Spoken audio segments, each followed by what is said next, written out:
and good evening, everybody. And welcome to Shadows over Baldur's Gate, our spiritual sequel campaign.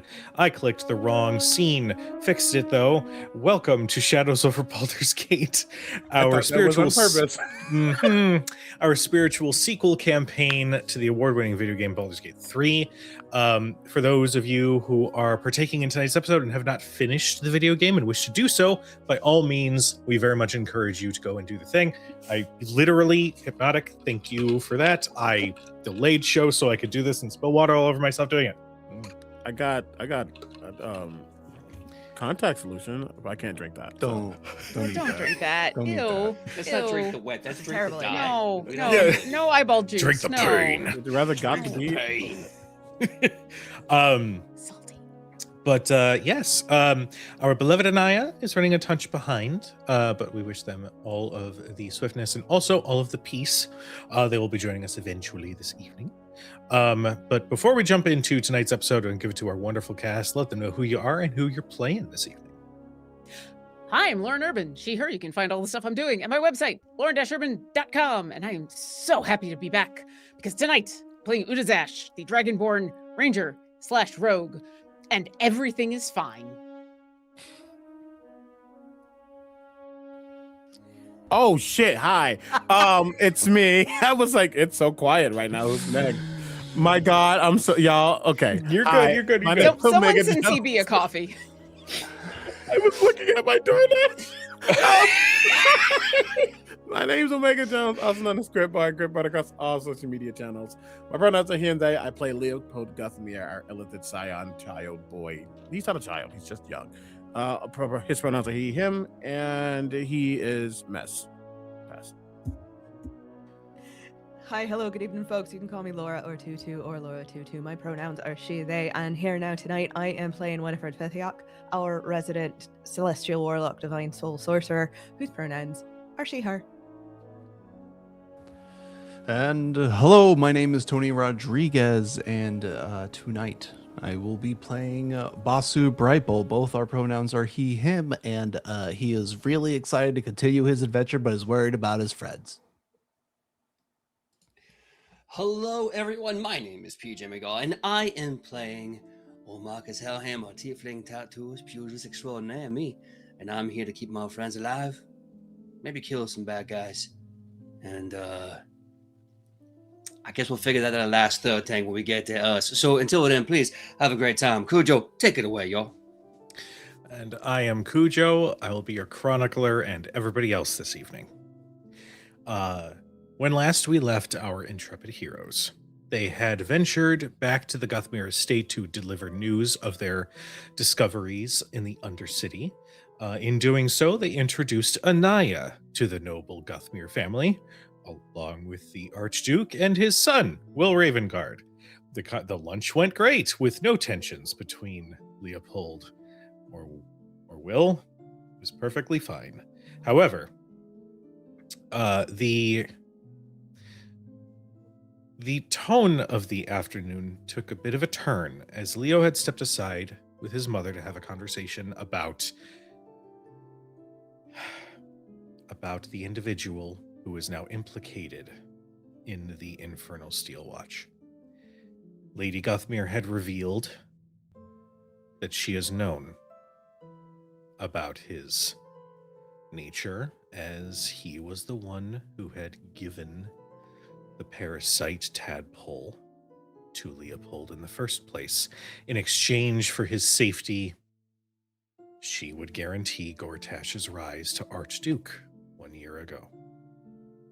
Understandably shaken by this news, Leo, accompanied by Anaya and everybody else, made their way out of the estate rather quickly and decided to take a small venture to Sierra's rune shop, where they asked about a certain rune brand that was on the neck of one of those assailants who had attempted to harm Anaya when you had first encountered her.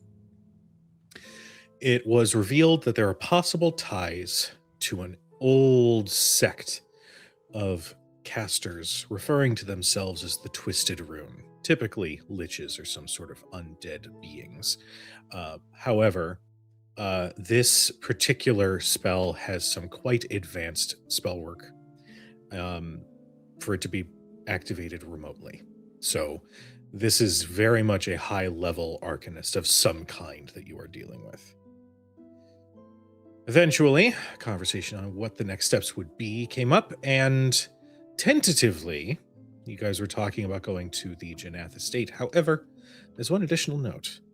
As everybody had made their way out of Sierra's shop, a small sketch had been gifted to Sierra from Anaya, and on the back of it was a secret message that was written from Anaya that has not been revealed to our party.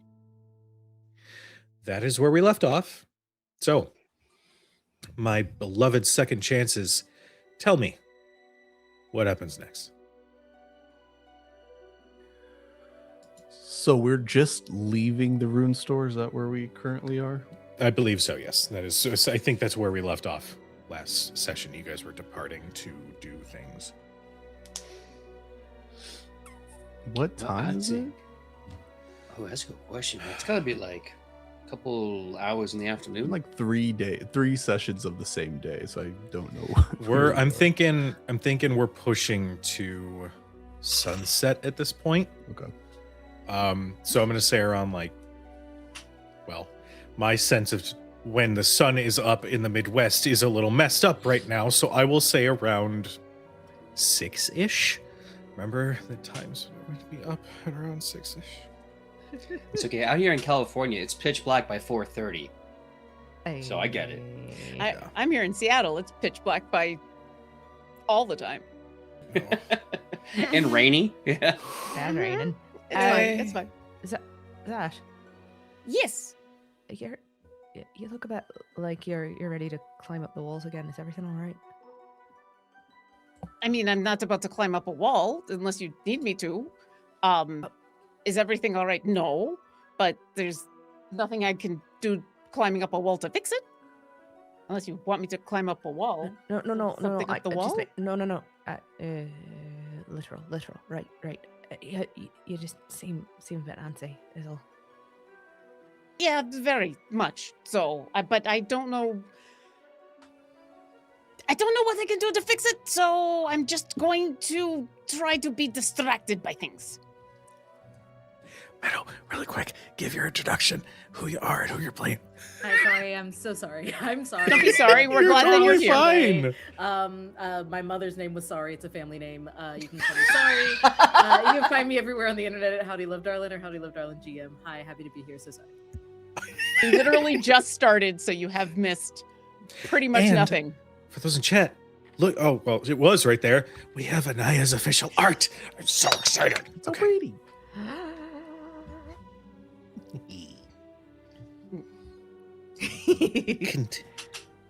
Anyway, No, that's understandable. I mean, we could go hunt down more of those weird dragon creatures, and I can try to find more information from them, but I only know where they might be, and I don't know if we should go now. I mean, I could go now, but I don't know if y'all want to come with me now, or if we should go later, or even exactly where they are in the temple or under the temple. They're like in the basement, I think, or under the basement. It was somewhere like under it. I'm not good at digging. I could probably dig. Do you think they'll let me dig in their basement? Was that all one breath that Zash got out? I think there's a couple of moments when he just. You bring up a good point. Given that these cultists may or may not have taken up residence underneath the Temple of Bahamut, and I'm not entirely sure the relationship between Bahamut and her. That puts that doesn't sit right in my spirit, because whoever's running that temple might be in fairly immediate danger. I would be impressed if I wasn't very distracted and angry and upset. Yeah. Go ahead, boss. Listen, I think we've all been really distracted. I mean, we're all trying to do our best here in Baldur's Gate, and I want to thank you guys for helping me with the Steel Watch. Udazash, you just got told a new name. Leo, you found some pretty disturbing information, and I'm not sure we've all unpacked it. And guys, there's still someone being forced to work on these things. There's a lot to do here, and especially with that pile that the Duke gave us of letters and haunted houses and stuff. But I don't think we can work on any of that until we find out more about these cultists, right? I mean, I need to find him. Okay, so can you dig into a basement? We'll figure it out. We'll figure it out, Udazash, I promise. Okay. Because that's the only place I know where to go to find out any of this, which is why I've been kind of distracted, because I've been trying to figure out how to go there and then find someone that I could force to tell me more information about any of that. I think before we go into something that will entirely possibly devolve into some sort of fight, we need to rest. Yeah, it's been a long day. I agree. It's been a long day with a lot of things piled up on a lot of our minds. And I know it doesn't seem like the smart thing to do, but we're no good to anybody if we're wrung dry. We're not going to help anybody if we're wrung dry like that. Well, at this point, do we go back to the Elf Song or do we go to our new fort? Keep? Is it furnished? I don't know. Maybe it's too soon to check in on that. I think sometimes it's the devil you know better than one you don't. Why don't we go back to Elf Song? We'll go to the other fort when we go and ready us. All right. That sounds good. Okay. Why don't y'all go on ahead? I got something in my mind I need to shake loose. I'll catch up with y'all when I'm done. Okay. All right. Meadow, have you ever been to the Elf Song Tavern? Who's Meadow? Sorry. Sorry, I'm looking at a thing in my field of vision, and I must I'm get very this bad at meadow names. painted just He was right. so quick with Oh, an that. admirer. Anaya, have you ever been to the Elf Song Tavern? Been. Yes. It's yes. Welcome back. Most likely.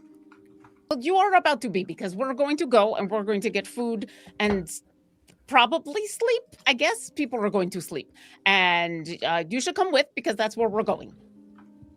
I wouldn't dream of turning down a night at the Elf Song. Thank you. And if how's security these days around the old tavern? I don't know. I've never been stopped. No one would dare to stop me. Oh, well then I'll just stick right next to you then, shan't I? Absolutely. How long have you been staying at the Elf Song?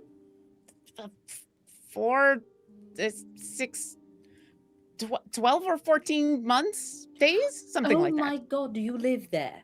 Pretty much. I mean, every time we come into town, the Duke goes, "Oh, go ahead and just stay over there," and we just stay there. It's kind of where they had us set up for a while. I see. Well, as long as there are beds or a couch or a floor that is not under threat of collapse, I would be happy to take up a bit of your space. We'll be glad to have you. Marcus, Yeah, Sherry? you need anybody to watch your back?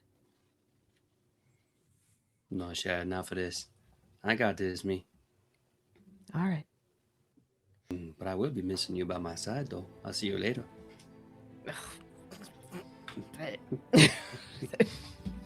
Hate it as much as you want. You can't stop me unless you generally don't like it. Please let me know. Communication, yeah. I don't want to.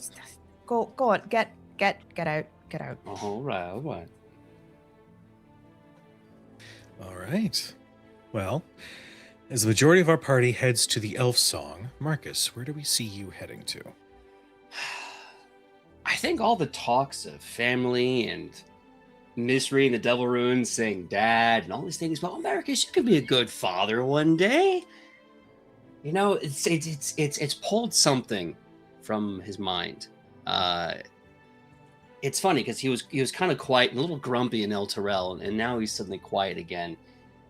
And there's something he needs to. Well, there's two things he needs to do. Number one, I guess he needs to prove something to himself. He's going to spend about 50 gold, 20 on kids' toys, 30 just separate pieces. He's going to go by one of the many orphanages in Baldur's Gate and just kind of give back to the kids who also weren't raised by their parents.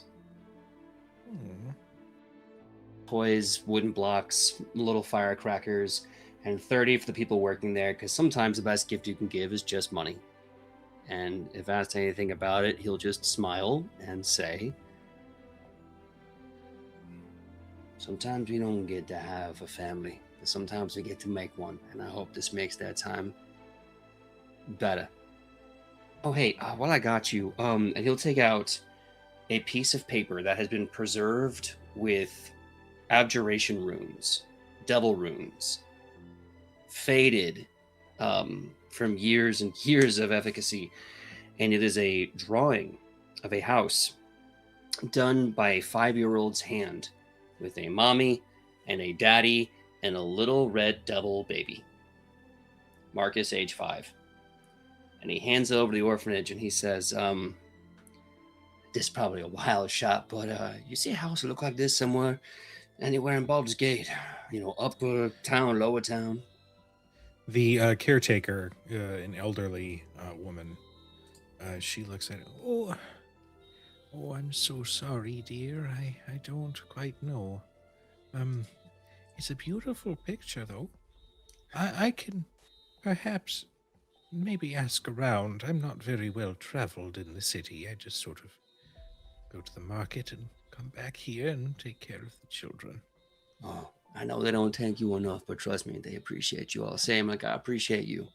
I'm gonna go out and see if anyone else know where it is. I like to say I'm Leon Diablo, but for a bit of time, I was someone else's son, so I'd like to at least see if they're still here.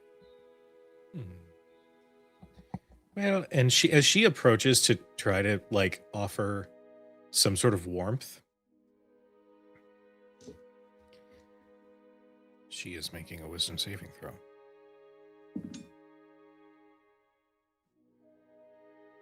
Her expression changes a little. Oh, well, I'll see if I hear anything. I'm sure I'll pass that along. Have a good night then. And she kind of like shuffles back towards the door. Awkwardly, Can I insight this at all? Because that was sus. Like that's nothing. You don't have to, because within just a moment you feel a few words. Just a few words. That life is gone, Hellhammer.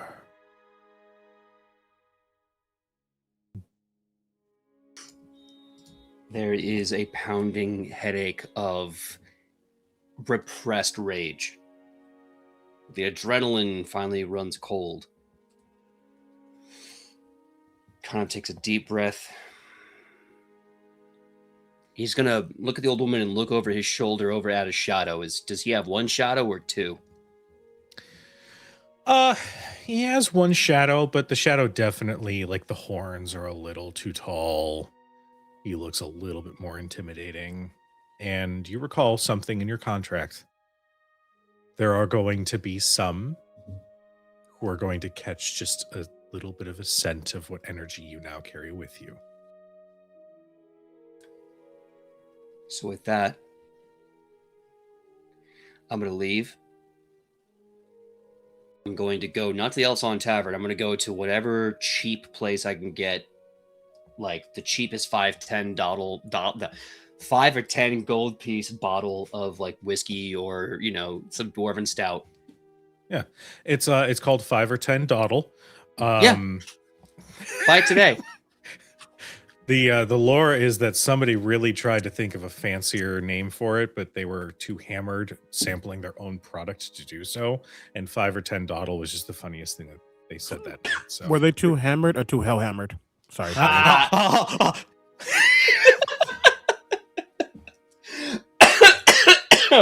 Oh, thank you, Invisible Leopold. So I'm gonna get the dawdled. I'm gonna get the dawdled. Cool. I'm going to jump up to a rooftop and I'm going to look wistfully at every single house that has a painted green awning. As I'm going to take 5 minutes to sit alone with Asmodeus and remind myself that you can never go home. Mm-hmm. You can never go back home. Well, And then when that, I guess, a little bit of ennui is over, I'm going to head back and rejoin everyone at the Elfson Tavern, obviously giving them enough time to do whatever it is they need to do, but I'm going to come back. okay. To everybody else, you approach the elf song, and as you do, Anaya, I would like for you to make me a quick little, just for fun, just a totally normal perception check. You singling me out, man. Listen, somebody had to make the check. I just figured, why not? Meta. Okay. Perception, that'll be an 18. 18. So you all are approaching the elf song, are led inside without issue. But the moment that bartender kind of looks up and starts to greet everybody and then sees you, there's a little shift of micro expression, and then they go, Loomlock. Wonderful to see you again. I was wondering when you were going to come take care of your tab. Oh, you jest. And I'm going to turn like I'm leaving. No, really, darling, I couldn't help but notice it. We did get quite high last time you were here, so just curious on if I should be paying a call to the guard. No. Payment. Yes, of course. Yes. Elf song, tavern. Yes, it's all coming back to me. No need to shout across the tavern. Let me come over there to you. One moment, friends. And she's going to skedaddle as fast as possible over to be as close as possible to the bartender so they can talk quietly.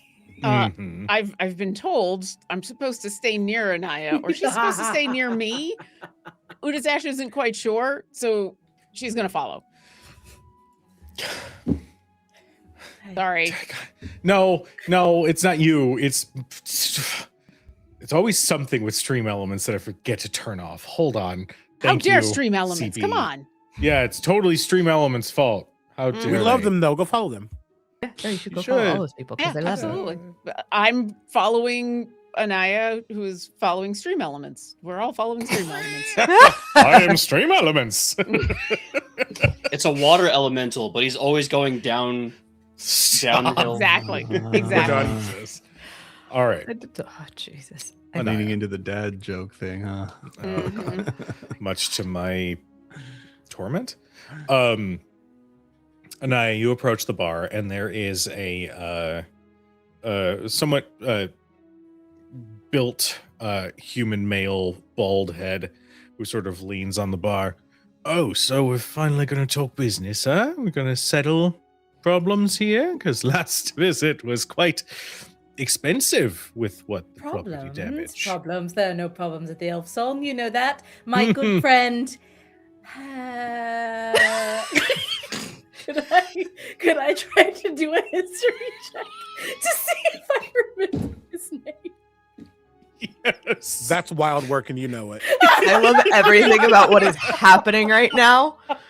everything. Everything is perfect. Yeah. Buddy, Mhm. pal. What is it? Guess that's Person? A B.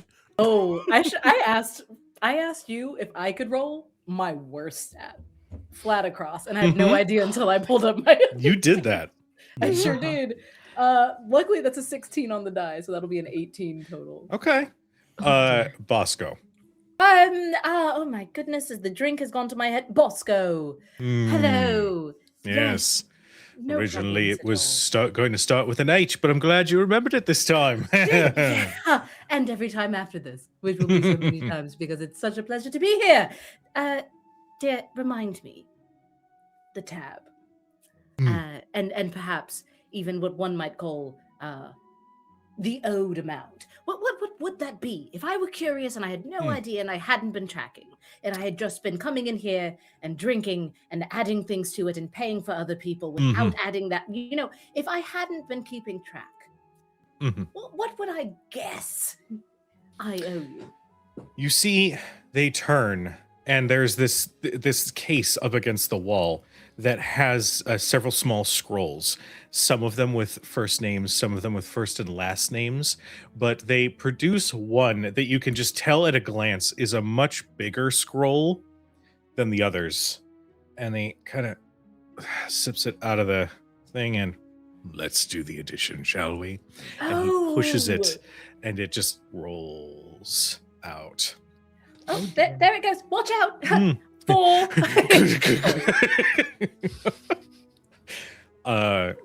He looks at the very bottom and says, "Oh, it was right here. 650 gold.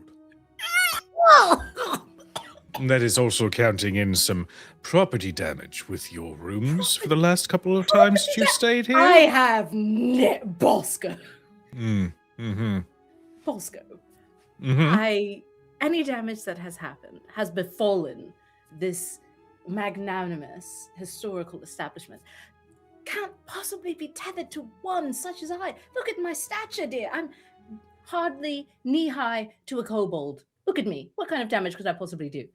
The bill, however, if there had been no damage, because there wasn't, caused by me, what would the just drink and food part be? I'm inclined to believe that, but the last 3 times you stayed in the room, there was paint all over the place. And there was also some questionable stains that didn't look like paint, but definitely had the color of red. So, considering that that's a pattern at this point, if we were to be so gracious as to remove those charges, it would be down to 400 gold. Ooh, right. Well, I'll be honest with you, Bosco.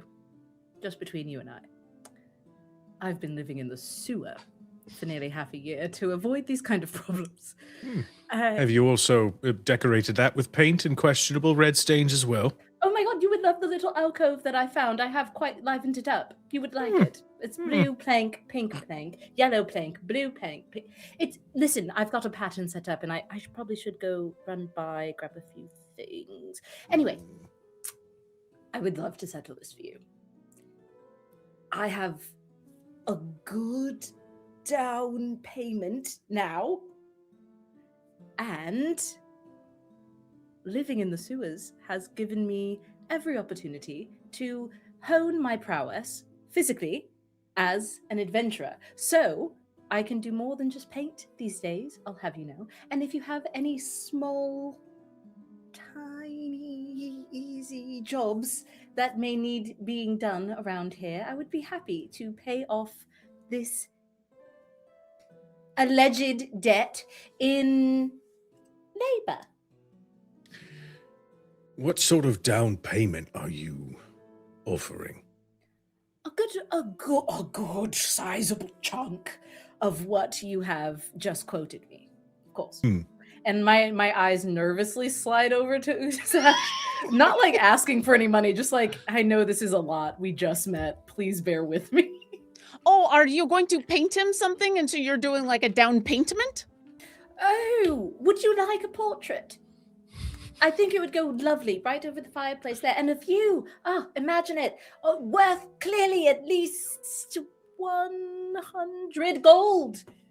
Easily. I would like. Ah, schnards. Actually, before you would like to do something, my dear DM, Udazash will continue and say, so, like, this is from how many years ago? Oh no, this is in the last year, I believe. I've been living in the sewers. I can't imagine why. I mean, Fair. so... Well, she's with us now, so you should just put it on the Duke's tab. No.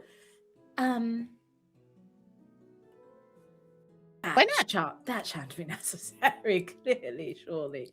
No. That. Yeah, I mean, she's coming to stay with us, and everything that we're doing up there is, like, going on the Duke's tab, so just put it on his tab. No. That's too. Yes, That's far too kind. That's. I mean, it's not kind. It's just how things work. We just go, we're staying up there, and then they go, well, what should we do with this? And oh, it's all going on the Duke's tab, and that's just what happens. I look to Leopold, who's like far away enough to like see it happening. I don't know how much he could hear, but my eyes dart to Leopold because I don't want that to happen. So I immediately go, no. Actually, we don't have to do that at all, and I will just pay you back. I would just like to say, when you look over to Leopold, you realize that Leopold is not there because he has walked towards the room. Oh, thank God. Okay. He's not said anything to the party.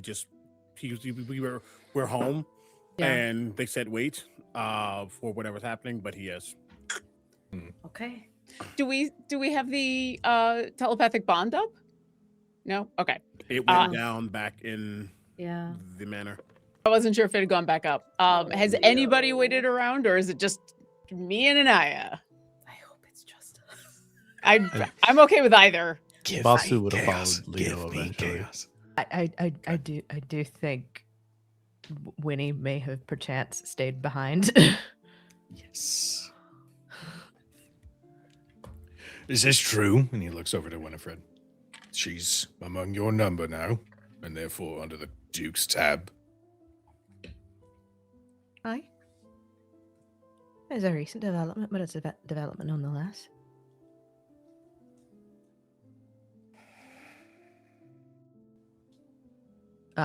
Actually, real quick, Anaya, on a scale of 1 to 600. 1 to 10, is Anaya fully and like absolutely opposed to having the tab taken care of now that she's sort of with the party?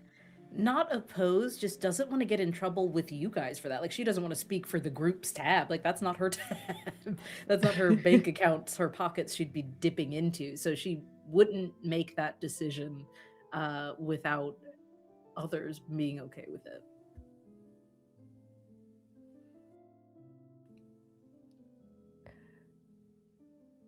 Then I think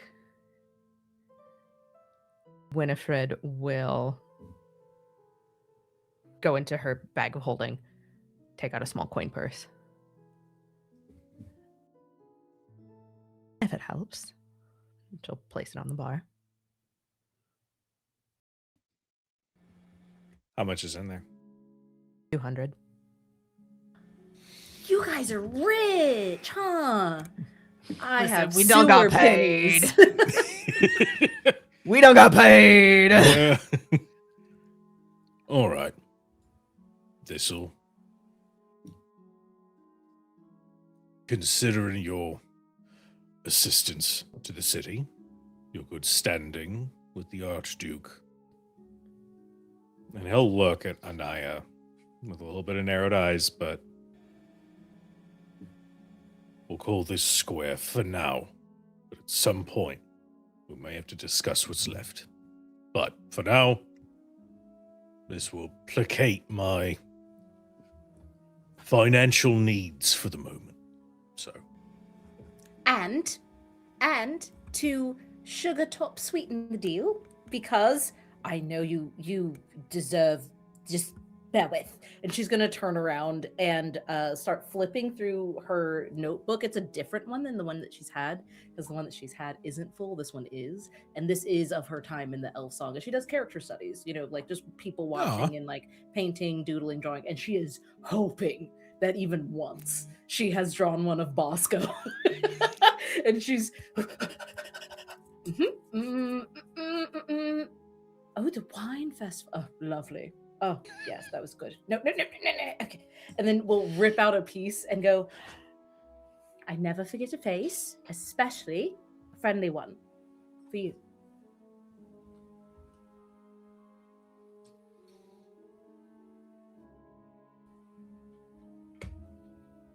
well, thank you. you're welcome. This is when I had that mohawk. Interesting. It was a nice look on you. I'm sure I'll get you a new one now that I'm back and in the clear and we're friends. I'll hold you to it. And he turns, and similar to Sierra, you see they find like an empty spot where there's like a bunch of like, fuck it. There's a fucking like community board with like band playing here, trying to sublet an apartment here, whatever. They move a couple of those to the side and just pin that to the center of Aw. You see the that? board. They call that street art. Did you actually draw it while you were on the street? No, I was sitting comfortably right there, actually. Middle of springtime, right after a wine festival. Oh, the blossoms in the air and the colors they painted outside the windowsill. I could talk about it for hours, shall we? And she's going to loop her arm into yours, Udazash, and just start kind of walking where the upstairs direction is. I think Winnie will stay behind and watch them go up. Thank you, Master Bosco. It's not a problem. Just be careful. Careful. It's a little thing. Sometimes you see a room and you sort of expect the run-of-the-mill mess after a patron stays and has their way. But there are some occasions where sometimes the mess might surprise you. So, just be careful. That's all. I'll keep that in mind. Could I possibly make sure that we get dinner brought up to the room there? Is it pancakes and wine again? A weird combo. If you That face you just made. yeah, there's a brief kind of like twitch, shudder. If you could have that be part of it, but otherwise just whatever the dinner special is tonight, please. Of course. Yeah, I'll get right on it. I'll have it She'll put delivered. another couple of gold down just for his trouble. Well, thank you. Have a good evening. And You as she'll well. Start heading up. Okay. We'll say at this point, Marcus, you'll have made your way to the elf song as well. But I am curious. Leo and Basu, you both kind of rather quickly made your way up to the room while the situation down below was handled. I'm curious, what are you two up to as you find a moment of peace?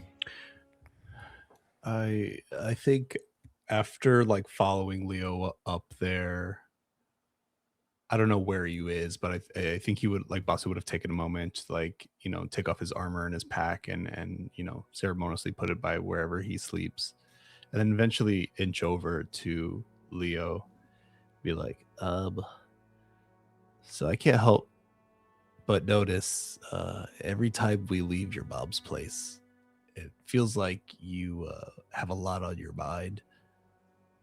Just seem a little different, There's Battle Leo, and then there's Leo. And you seem a little more like battle Leo right now. Do you want to talk about it?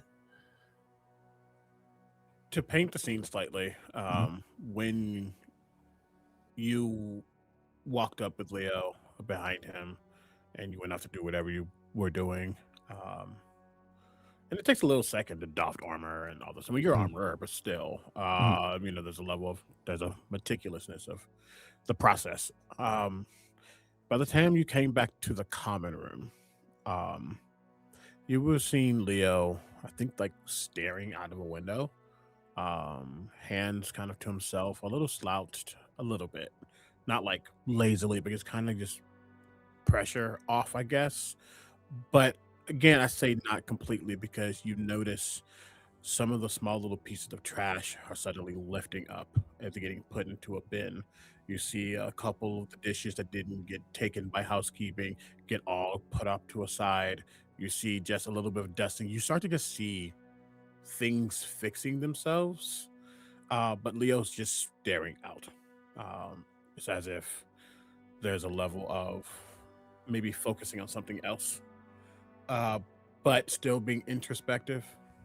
And when you say that, you kind of notice, I think if there's like a fork or something that was floating and you ask that question, you start to talk to him, it just drops to the ground.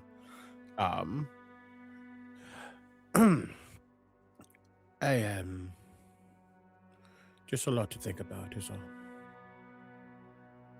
Yeah, well, cleaning and tidying up is a great way to get your mind off of things. I don't know how well it works when you can just do it with your mind, but if you ever want to try actually getting your physical form more busy, there's this bolt on my backpack. I just tighten and loosen all the time. Listen, Leo, you guys have really taken me and Anaya too. I think it shows how much you and everyone else likes to give, but what's the point of gathering all these people if we can't help you? It's with the non-battle things. Some things just need processing, I think. All right, understood. But if I need anything, I will. You'll be the first one that I will reach out to. All right, Leo. Let me know. We're gonna go get settled and start working on some stuff. And if he goes to walk away to start working, Leo will be there for a little bit longer before he'll slowly float over towards his room, close the door, sit on the ground. There's a little bit of light in the room, a couple of candles that are on. Actually, no, I think they're off, and he looks around and they light. And as he sits there in that kind of self state, I think something or someone peels off of him.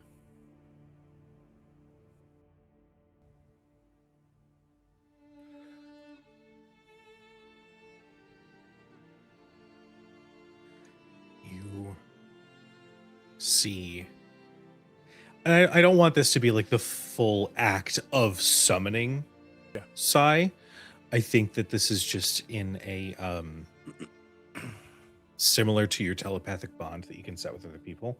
This is just them presenting themselves to open that connection. You see this not colder, maybe a little bit more focused version of yourself just manifest in front of you. And they don't gesticulate or position themselves like a normal adventurer. They stand almost at attention, hands sort of gently folded over one another, and they stand and they just look at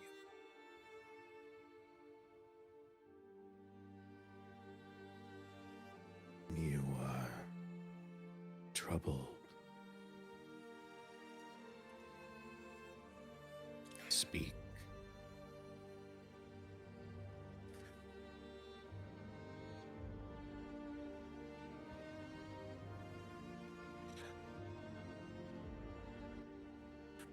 You've gotten me, you've gotten me out of situations and helped me understand what all of this stuff is.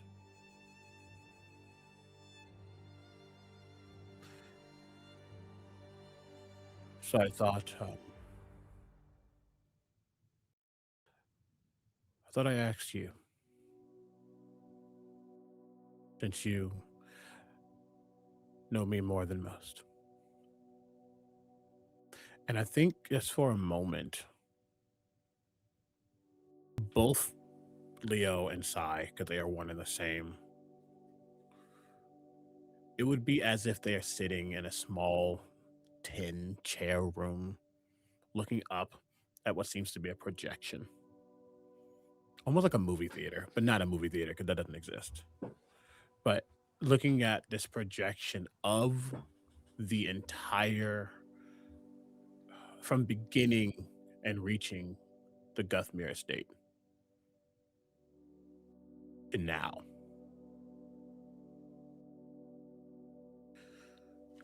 I could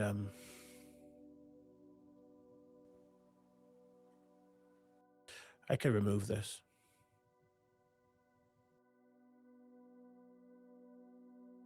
Like it didn't exist.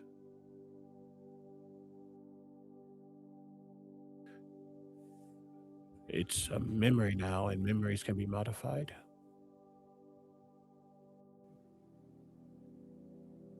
Will that help me?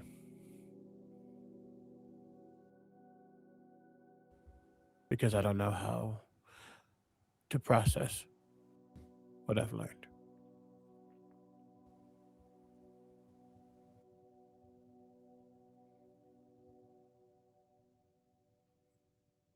Your question, will this help? Would removing this help? That is not me who would answer that question. All I can do is provide a perspective.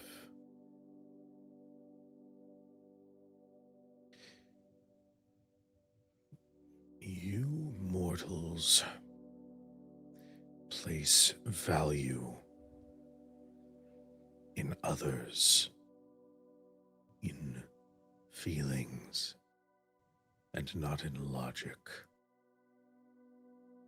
You believe in concepts as foolish and inane as love, heartbreak, sadness, happiness. You shy away from logic and reason as though you were born to do so. You ask if this will help.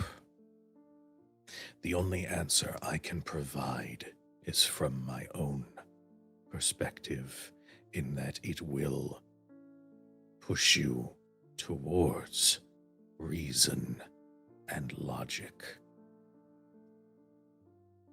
However,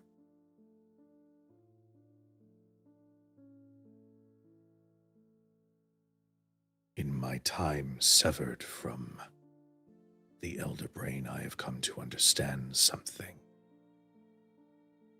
And on that projection, you see moments play out. The fight with Alabaster,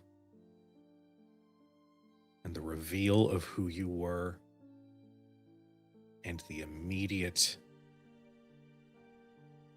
connection to the others in the group, namely Shale.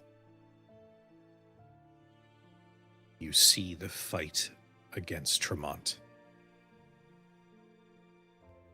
You see these moments where your care and your emotion and your desire to protect and to see these threads of violence be severed from the people you've grown to care about. And they sort of gesticulate as they sort of move their hand, almost like it's across the surface of a pond, as another image and another. These moments would not have happened if you were robbed of your humanity.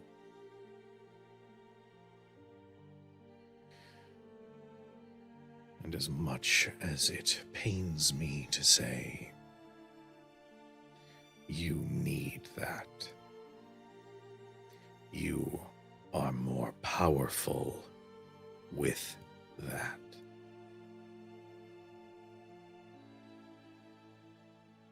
You see this revelation, and you struggle to understand and come to terms. I can provide perhaps further tools to do so, should you wish, right now.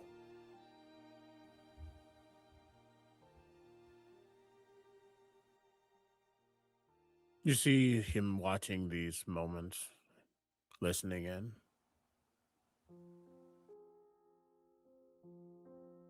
And he doesn't want to say it's all true, but it makes sense. Moments of understanding the potential of himself didn't necessarily save the day, but it didn't harm it either.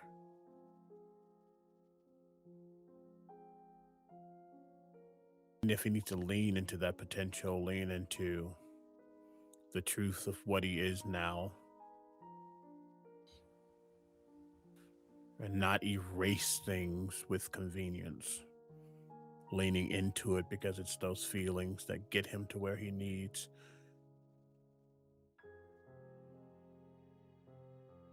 Head turns.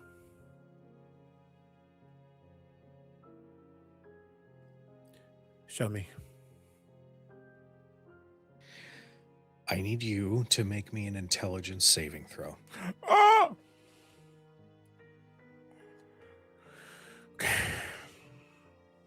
I have 0 psionic dice, by the way.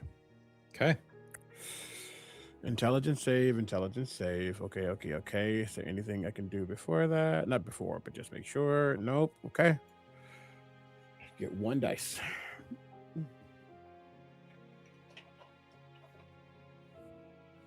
What is that? Okay. All right.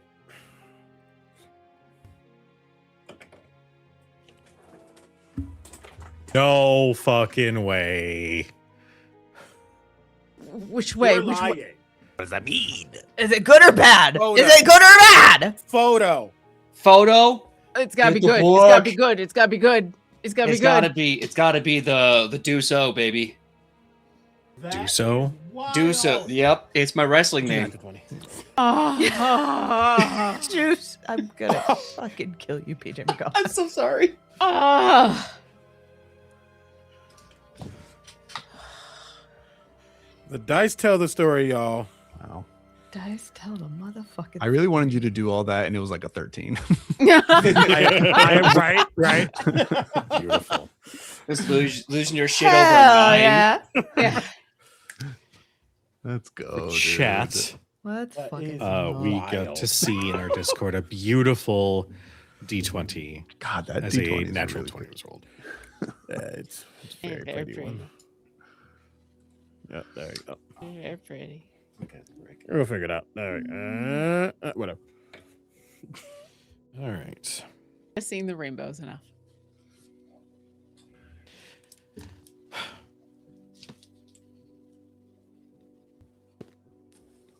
You see Sai focus on your eyes, and they gesticulate along that projection. And they go back. Back. Back.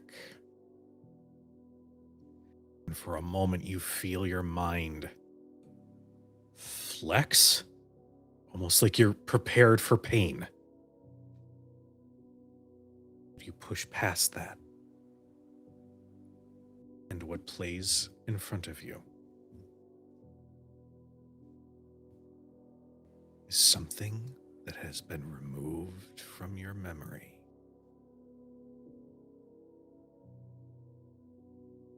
Perspective is you lying on the ground.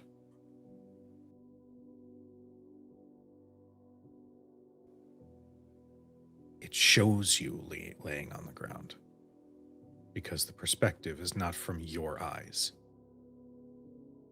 It's from a writhing tadpole.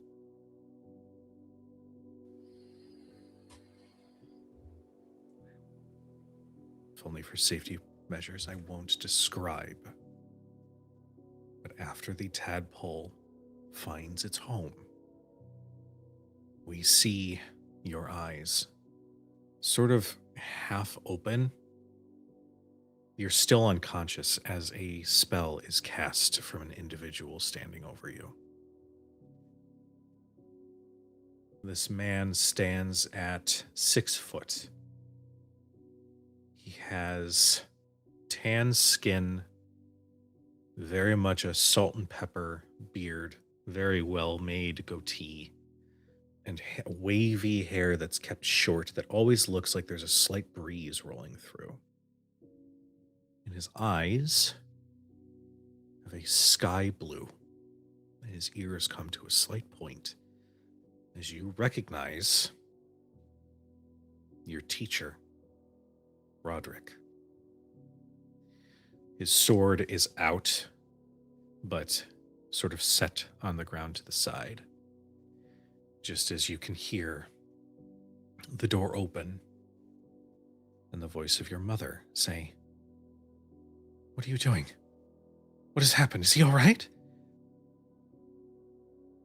And Roderick stands and turns to face her. "The boy is fine. And he will continue to be fine. As long as you understand the new order here." And he turns and faces her. And she could sense this is a dangerous energy in this conversation. "What did you do?" And she reaches up to grab her holy symbol. And there's a moment where there is a gathering of light as a brilliant, translucent great sword appears next to her, floating on its own. And she stands with a steely eye. And he goes,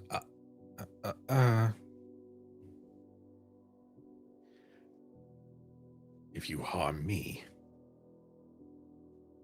then the boy will die. And it will not be of my choosing. It will be of those that I follow. Watch your next move carefully, Ashveld." She stands and doesn't move, and she says, "What do you want?" He visibly relaxes as he casually leans down and grabs his sword. Beautiful blue blade. Sheathes it. In the coming months, there will be a call for a vote. It will be to name Enver Gortash Archduke. When that vote comes, you will vote to see him titled. You will ensure his ascension. And if you do not, your son will die.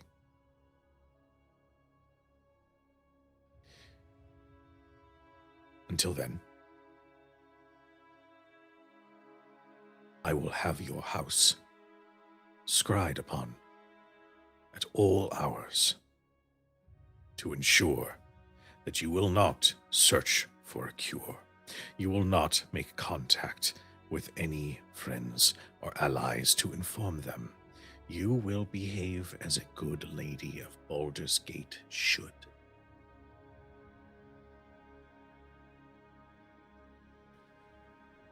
I believe that handles our business. Do you find these terms satisfactory, Lady Guthmere? She has tears running down her face, but she steels herself.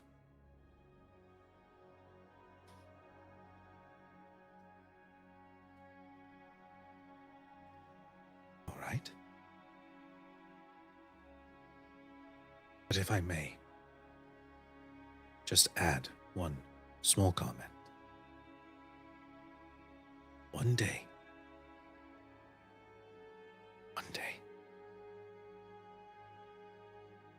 you will have wrath visited upon you, unlike any that you know. And when that day comes, I hope you think of me.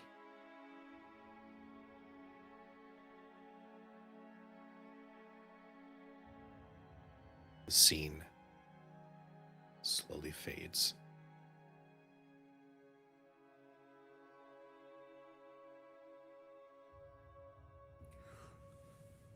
Do you still wish for these memories to be taken?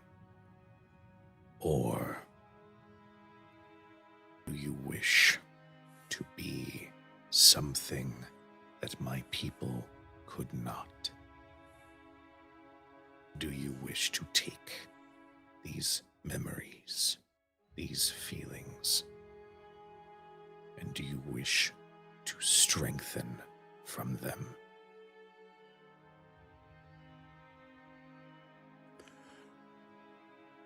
The room has slowly begun to shake. As the sequence plays out, that rumble becomes vibrant. And I wasn't going to go there, but I think it might shake the entire tavern. The anger and fervor, the utter desire to find that man after learning what has been done and understanding, because he didn't want to blame his mother. There had to have been a reason. And there is a crack. And there's only a crack because now etched into the wall is a permanent,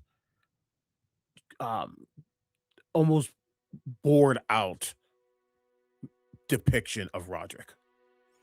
So he doesn't forget his face. And he has a target.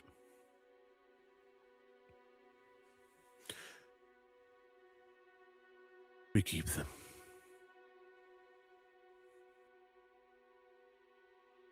Thank you. Always.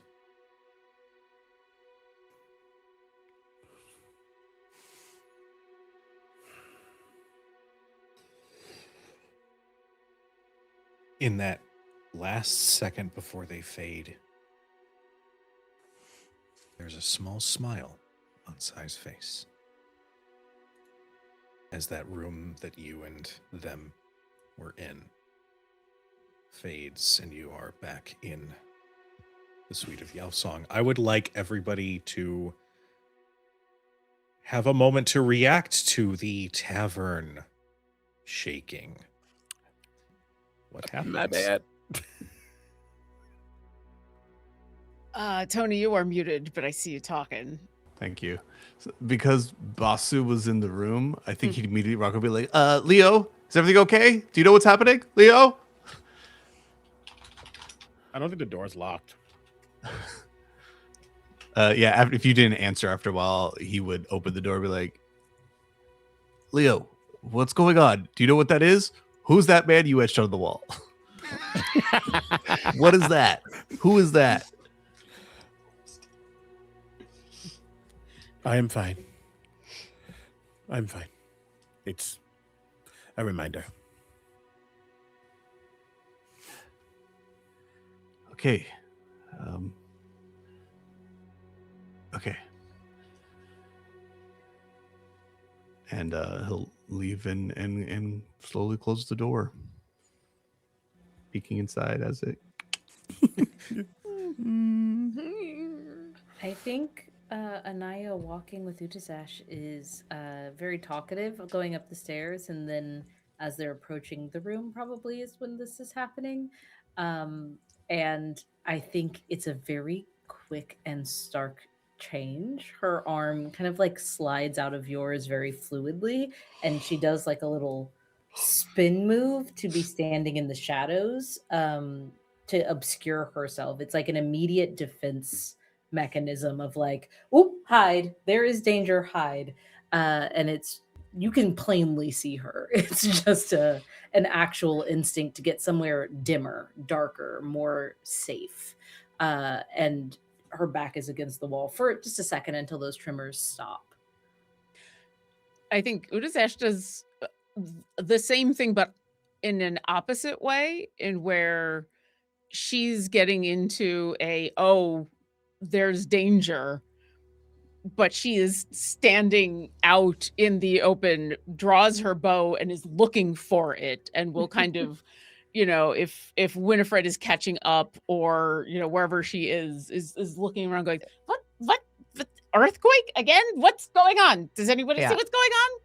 I think similarly, Winnie would have gone up and like found her own space. You see the door to her quarters like fly open hard enough to sort of bounce off the wall, and she steps out. There is power crackling in her palm. It sort of floats around her, lifts a little bit of her hair, and she just has that like focused like cornered animal look in her eyes as she looks around.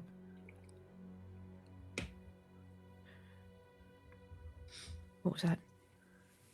I don't know.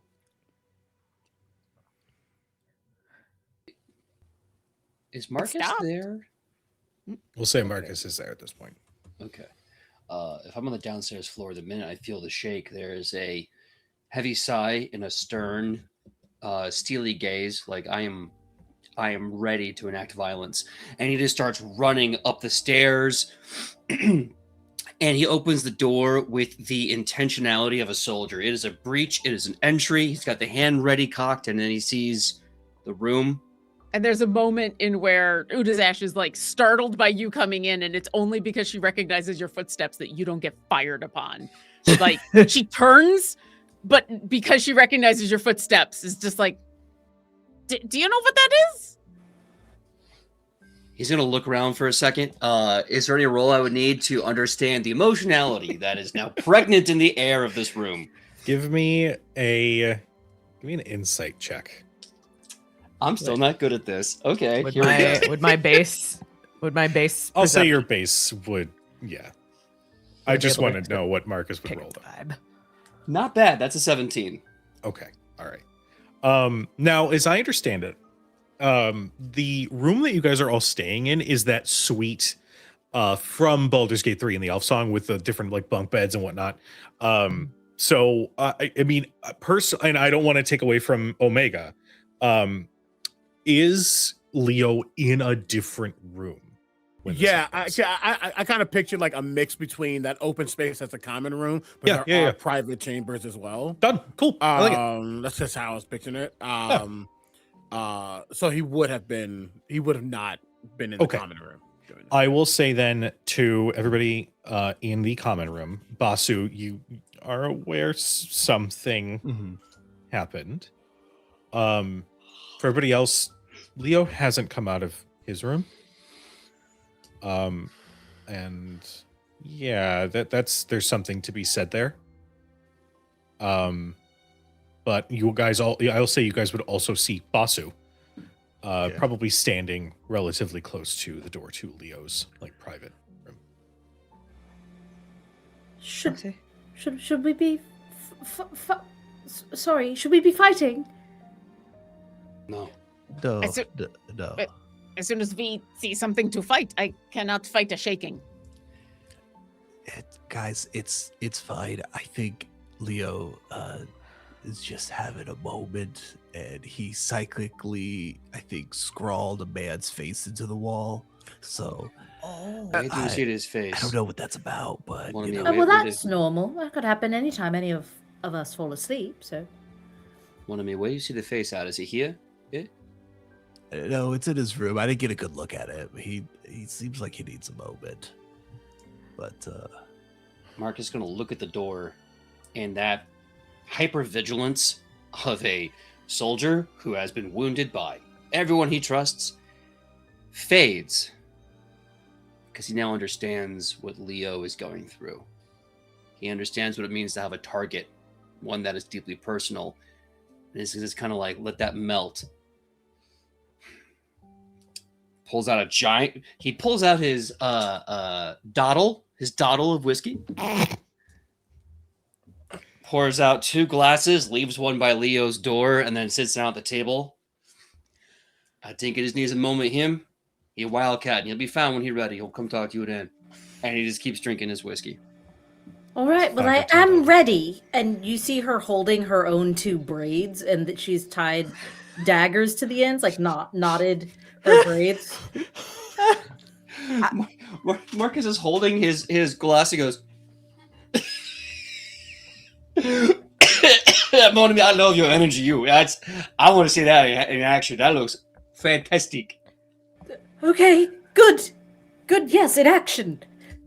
I Slowly think put them that- down. I think that let's save that energy for. I think we're all right. Well, relatively speaking, for now. And you all needed rest, you said. You've been out for a very long day. Yes, we've got dinner coming up. So I'll be bringing it up. Make sure the lot of you eat, please. Why don't we eat together? I'm not going to be as bold as to say the F word, but sometimes it's nice to pretend we family, us. Why don't we all sit down and just enjoy a meal together? That sounds incredible. Well, okay. Give me a little bit of time, but I'll be out once dinner gets here. All right. I'm gonna walk over to Leo's door, and just like a parent of a teenager, like cautiously knock, and through the door say, "Hey, Leo. Anytime you got the chance, dinner coming. We like to see your face with us as we eat. You ain't got to if you ain't ready, but we like to see you all the same, us. See you then." And I walk back to the table. No, not yet. You don't. There's like no like extra energy that happens, anything like that. But there's not a retraction. The door doesn't slam on you. You know, so that's a level of it has been heard. Udazesh has put her bow away, and you find her like standing awkwardly in the middle of the room, and she keeps looking over at Leo's door, and then is just looking around like she suddenly doesn't know what to do and is antsy again. How long is the food's gonna take? I can go get it if we need, or I've got that soul coin that I was gonna take care of. I can do that now. I don't think I have to be on the roof to do that. Do you want to go on the roof to do that? Anaya, do you know what a soul coin is? It sounds magical. I bet I could paint it in my head. She immediately no, she clearly has never heard of a soul coin ever in her life. It's kind of magical in the worst way possible. Absolutely. We don't have to do it on the roof. I don't think. I kind of felt like I had to last time, and then it felt silly the last time. But Basu, did you want to look at it this one as well, or anybody? But I was going to do that, and then was there anything else anybody wanted to do? Basu is, I assume there's like a corner near Basu's bed where there's a lot of the pieces that I've gathered of the different steel watch, mainly an area where Leo and Basu were working on that device. So Basu is kind of like sitting in the corner, kind of like playing his Legos by himself. Like he puts aside the project that him and Leo were working on, and he's taking some of the bigger pieces and like kind of cataloging them and drawing some blueprints and trying to have some ideas, kind of frustratingly so. But he goes, Udazash, I think you're really good at doing it. I'll leave it to you. I gotta sort some of this stuff out. Okay. I will happily help, under one condition, and it's an absolutely non-budgeable condition. Are you ready to hear it? Here it comes. I get to draw it. What part of it do you want to draw? Exactly. I would like free artistic liberties to draw any part of it that I'd like. Okay. The ending part happens very fast, so you have to be prepared. I'm a very quick sketch. It will be fine. 1 second. Let me put down my things. Oh, and let me grab my things. Oh, and let me change my clothes. And she's getting more and more excited that she gets to paint, and she like darts off to look at whatever area or room has the least amount of occupied beds, it looks like. And then we'll put all of her things on the bed and remove the pillow and put it on the floor and put the blanket on the floor as well. She doesn't want to ruin the bed. As you are preparing, Basu, as you are kind of sitting in your energy and cataloging,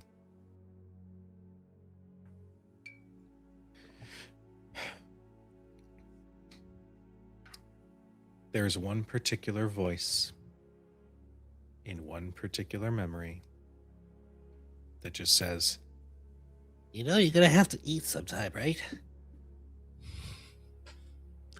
Yeah, I'll get to it. I'm almost done. I just have to finish wiring this and plating that, and okay, but it's been like 3 hours of you focusing on that same piece, and it's past dinner, and we have a plate for you. It's kind of cold now, but you're gonna have to eat.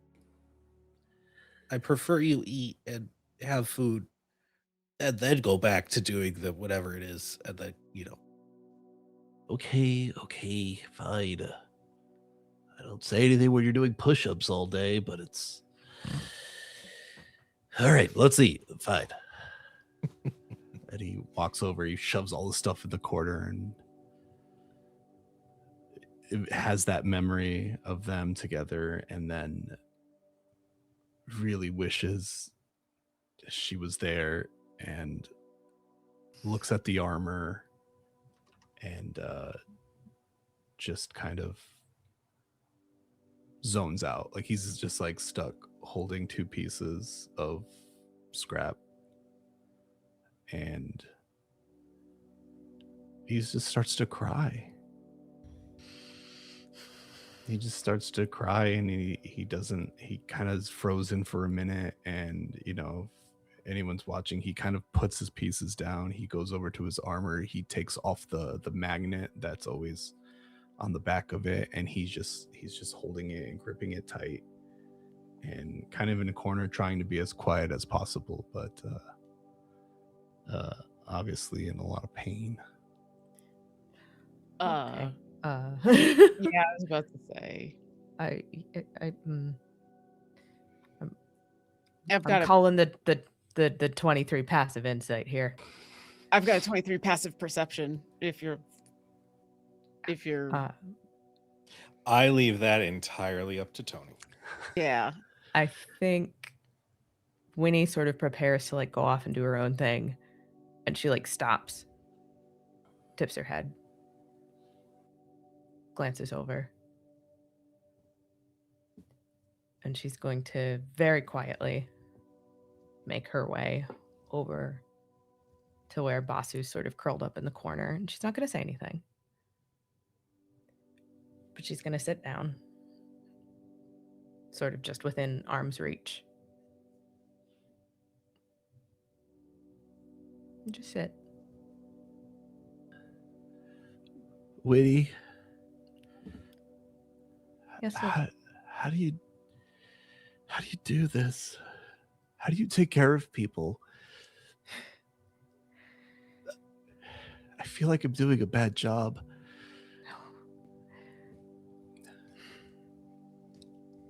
I am.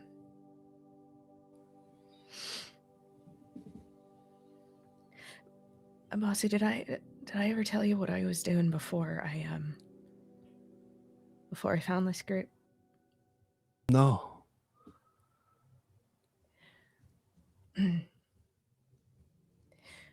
My patron, the Raven Queen's champion, he well, some call him the Angel of Death. It is his job to help souls find their way when it is time.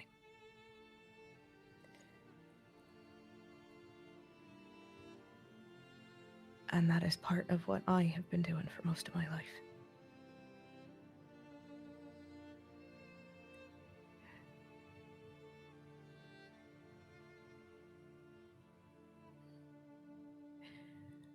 With that comes the notion that you're not going to be able to fix everything. Sometimes there is no fixing it. Sometimes there is only giving people the opportunity to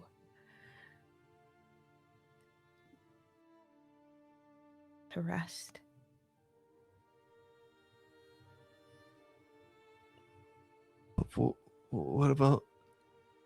What about the people who are still here?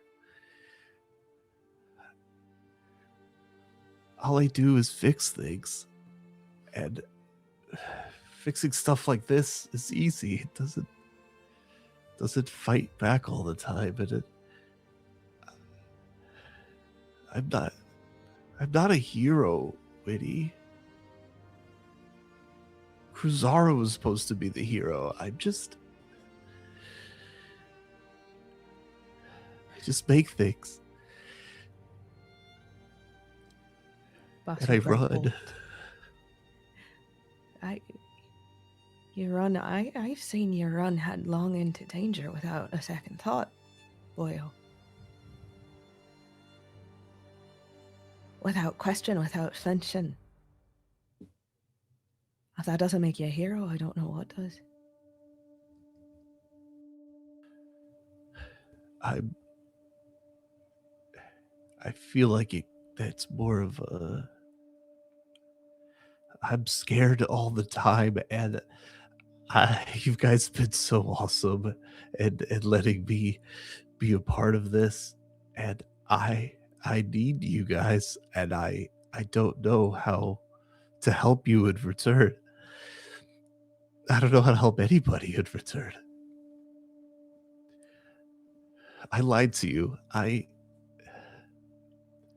did it after everything. After the braid, I didn't then make this suit. I've been making this suit my whole life, but it wasn't for me.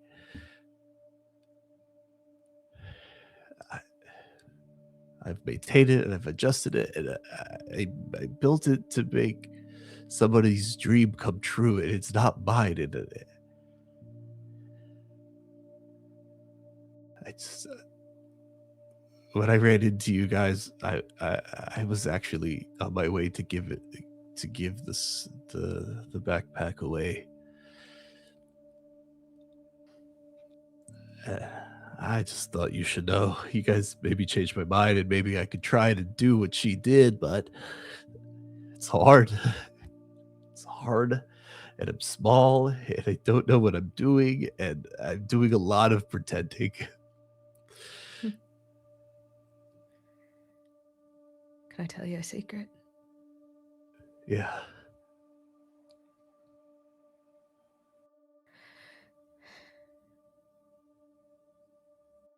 I'm terrified.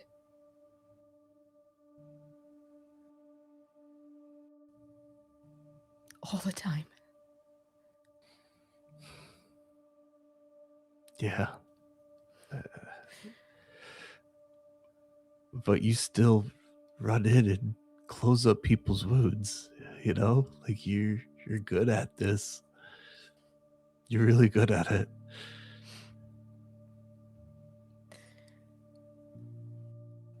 And you have been instrumental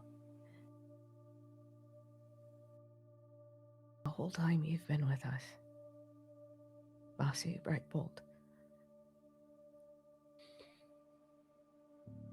We would not be the party that we are without you here. And I mean that.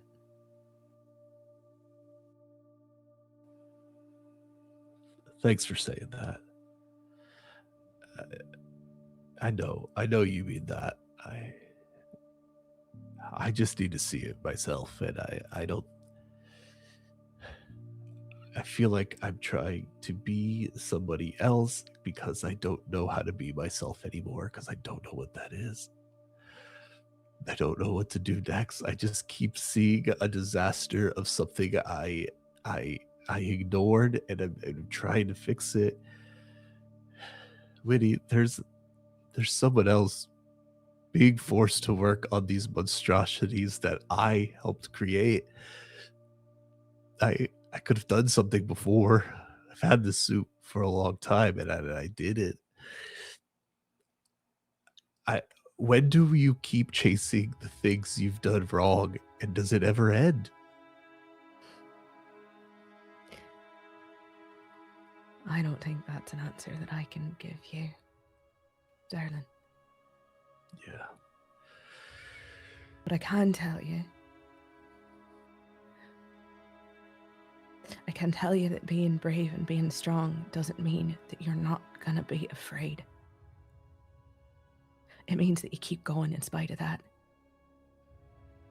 It means that you know that there is something bigger than yourself. A purpose. Something that's gonna keep you going. Even when it feels like the dark's gonna be pressing in around you.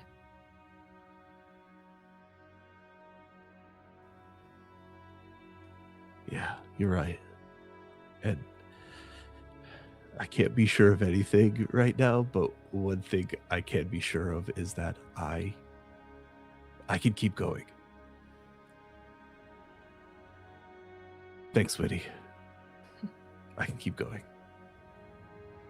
Winnie's gonna kind of reach over and she's gonna put her hand over Basu's heart.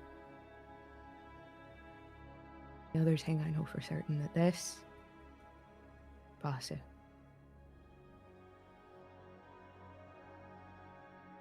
this is what makes you strong.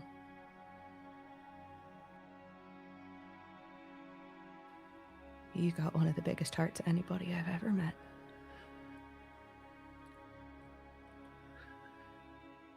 Thanks. He kind of smiles and wipes his face a little bit, and all these emotions. Gets you pretty hungry, right? Aye. Dinner should be up shortly. Will you make sure that you eat, please? Yeah, I will, Winnie. Thanks. Thanks for asking. And he'll just kind of like shove everything to the side, put his notebooks away, and then he will start setting the table, whatever that means for whatever is there.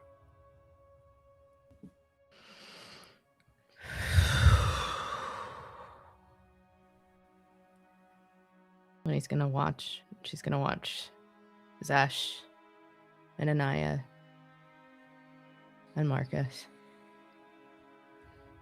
And she's going to look to Leo's closed door. She's going to stand up and from one of the little pouches on her belt, she's going to pull, it's like a little posy. It's dried flowers. She's going to place it next to the glass of whiskey. And then she's actually going to go up onto the roof for a little bit. You fly up to the roof. There's no point in saying you climb. You have a broom. And I think here is where we're going to take our quick 10-minute break. So, to our wonderful chat, know that this night has not passed yet. We have many more moments to explore before it does. But if you have not already, get yourself a snack, get yourself some water, take your medicine if you haven't. We'll be back in about 10 minutes. Be right back, everybody.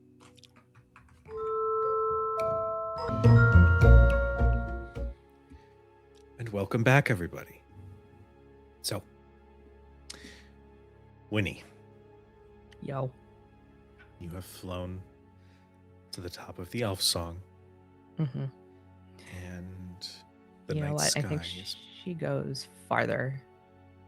Really? You know, Okay.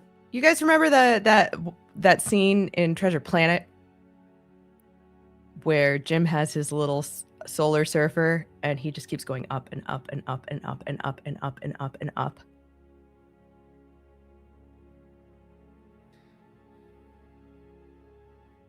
Make me a perception check because it is nighttime at this point. Just see how detailed your view will be.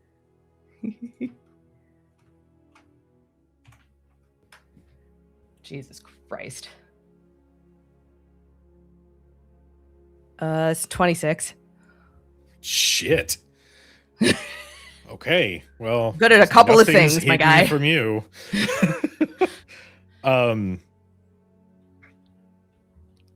You push higher, higher. The cold doesn't matter. The wind doesn't matter. You go above the clouds. And you eventually slow. And for some at this height, it is difficult to breathe. The oxygen is very thin, but for you, it takes a second.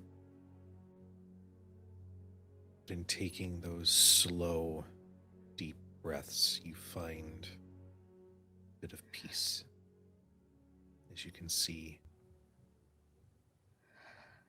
a good, healthy chunk of the Sword Coast. You can see up north, almost to where you think where Waterdeep would be. And you know a very dear friend who is there, fighting his own fight. You look to the south, towards and know somewhere down there is one of her children, one of her dragons. You look immediately beneath you, you see the gate. You know the people you care about are down there, each struggling with their own weight that is upon their shoulders. What do you do?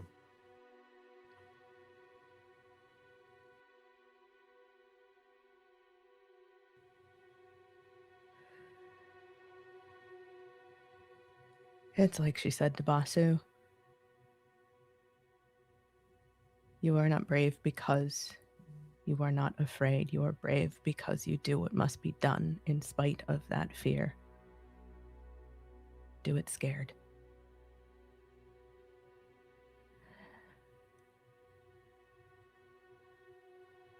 I think as Winifred Fithiak looks across the sword coasts through the cloud peaks,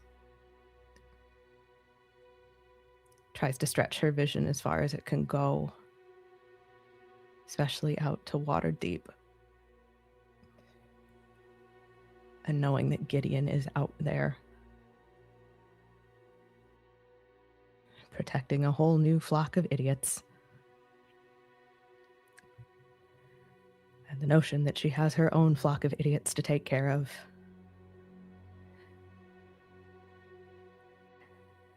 And for a moment, the enormity of that weight seems impossible.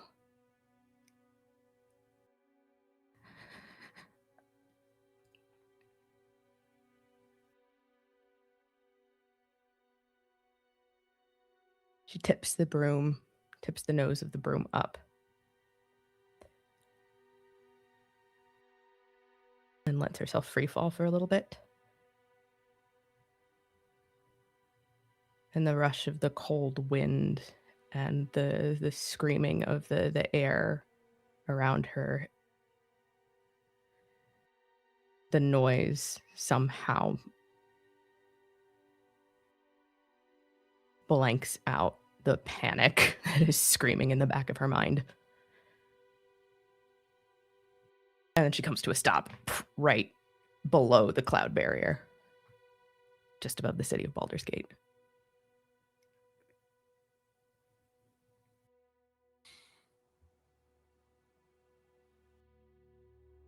You feel that rush, that shiver. You feel your skin tingle, the cold. And in those small moments, there's a comforting presence that you suddenly realize is behind you. You can hear this very light, almost muffled sound of wing beats. Turn and bank the broom to look. You see before you your patron. This time, unlike others, because when they've appeared before you in the past, you know that they appear as someone who has passed on. They wear a mask.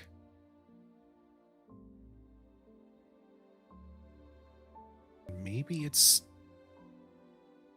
the night, maybe it's your exemplary insight, but you look and you don't see a mask. You see a figure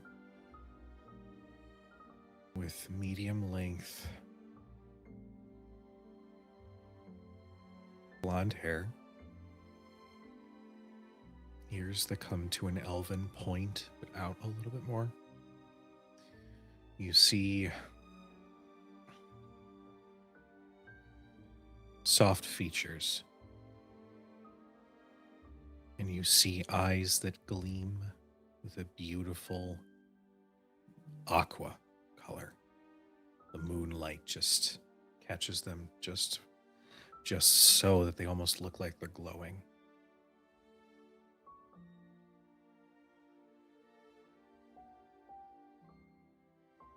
And she floats there.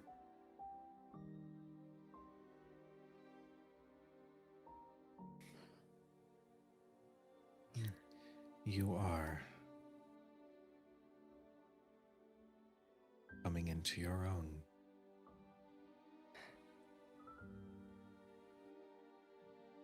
I'm doing what needs to be done.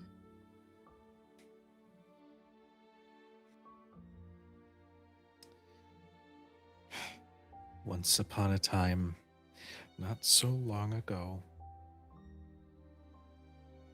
There was a time when you would have avoided the eye of any who would pass by. You would clutch your hood up just a little tighter. Here you are. A shining beacon of what it means to stand up for those who cannot stand for themselves.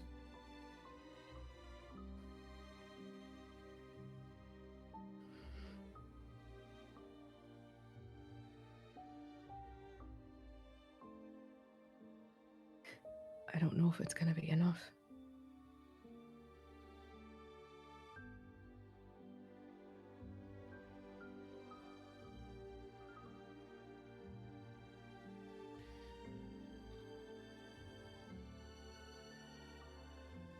Fate moves in ever mysterious and convoluted ways, but there is always one constant, and that is the determination to defy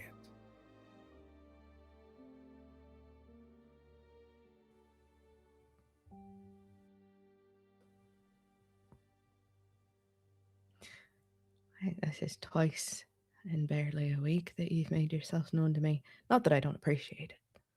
I do enjoy these little talks.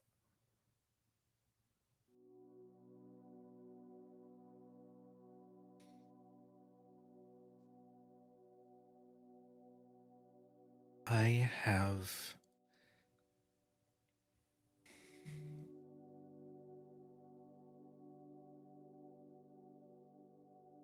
come to an observation, and so has she.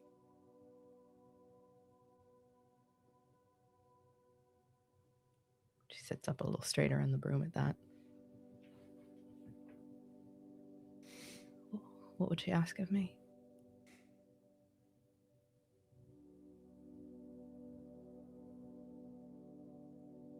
She has seen your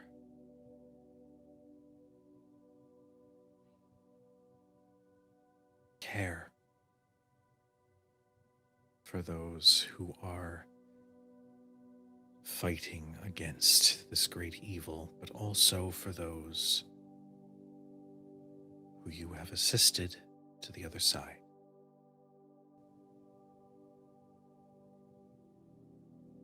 Your deeds are known beyond that of your own realm. And we have come to a rather interesting observation, and I suppose in some way is a truth that I've come to welcome.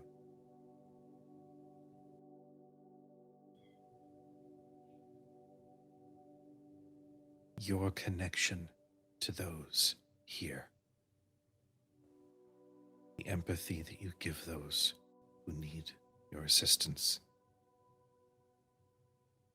is what makes you strong. And it is a quality that I, in my time, have felt slowly slipping away.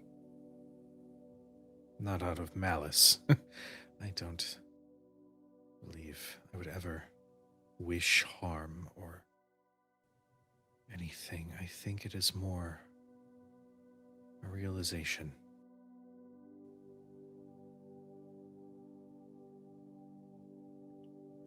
You're getting old, you are.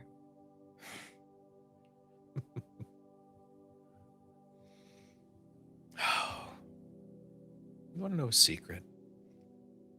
And at this point, the champion in this beautiful black leather armor with these huge black raven wings, for once, relaxes. And they almost sit back as though they're sitting in a chair. Not too dissimilar to positions you've seen Shale in. Very much feeling the moment.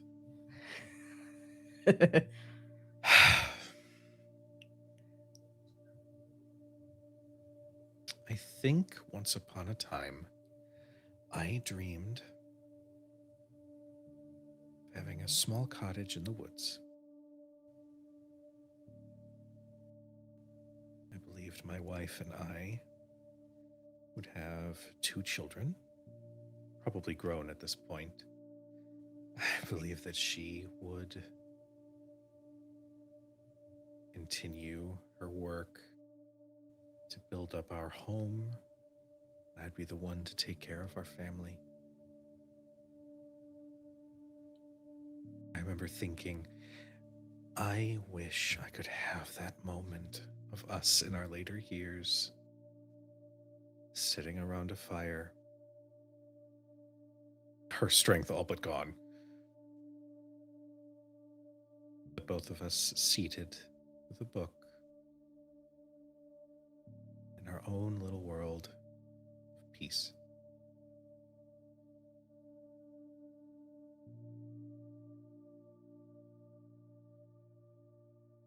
But as you know, sometimes the stories that we wish for end very differently than what we would hope. And you can almost hear a memory of screams. You can feel loss.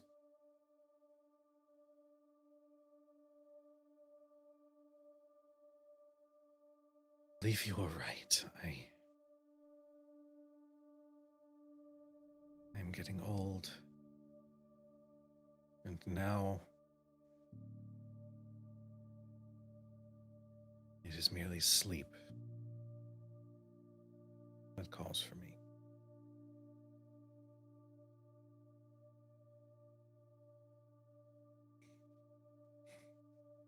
All of that to say,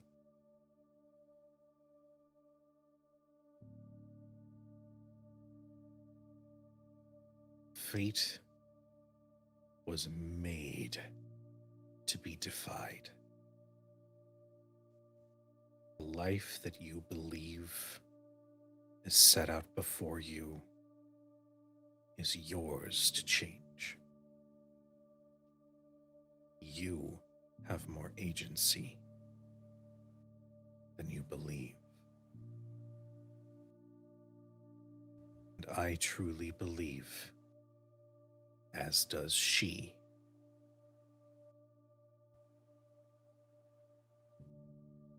that you can embrace your destiny and you can bring an end to the chaos that is to come.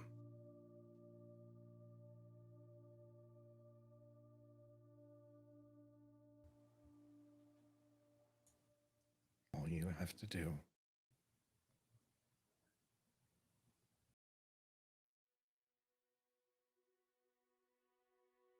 is open yourself up to it.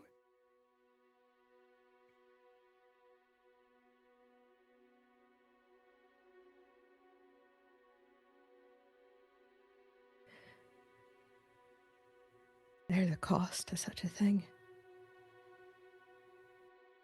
isn't there?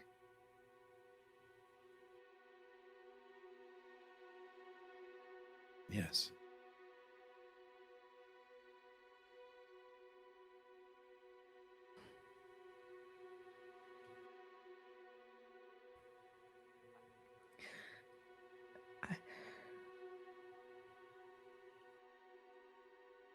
We are facing a god.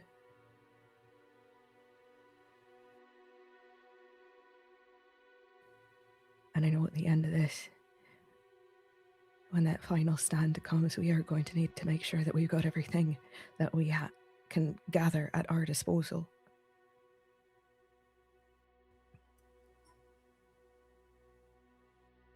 But what happens after?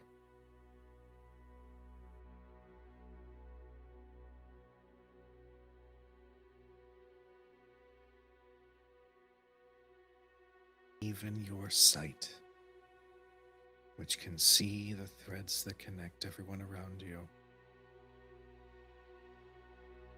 even hers can't answer that question. Isn't that a beautiful thing? Knowing that there will be an after.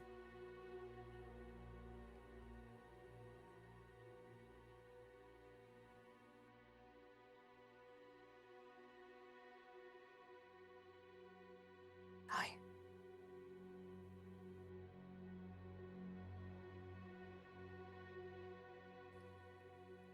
I'm not ready. Not yet. Not when I know they're...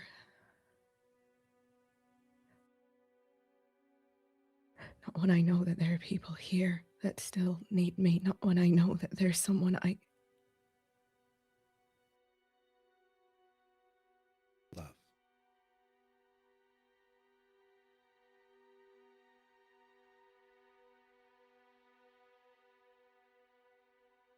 They float a little closer to you, and they take your hand in theirs.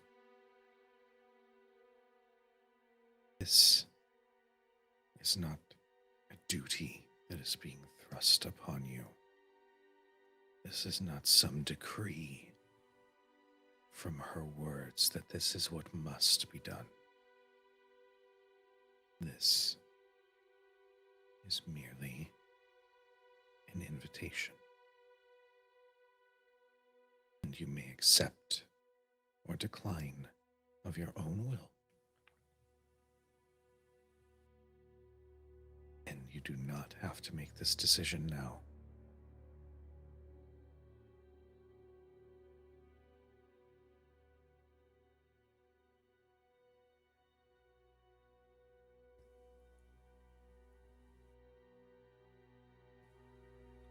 I'm not ready to give him up. I'm not ready to give them up.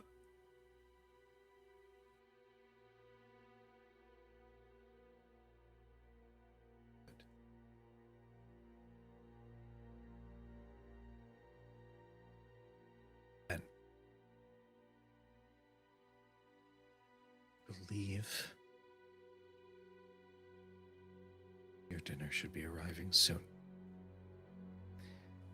I do believe that if you're not careful, one of your compatriots will empty a bottle of wine onto a stack of pancakes. And that is one horror that if I could directly influence and prevent, I would. There is a certain charm to it, but they get soggy and then they're just sitting there and they kind of turn to mush. Go. Be with them. Love them. I'll be here. As will she.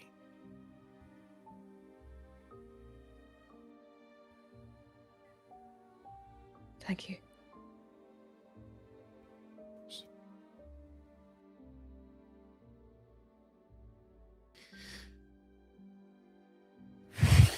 You see those huge wings bat, and the form immediately soar up back into those clouds that you just appeared from and disappear from sight.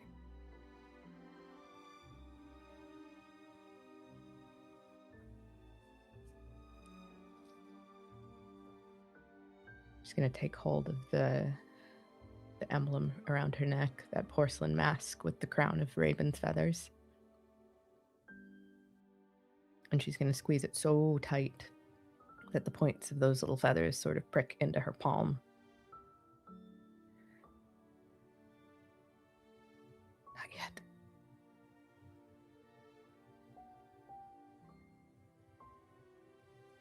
She's gonna fly back down to the elf song. Okay.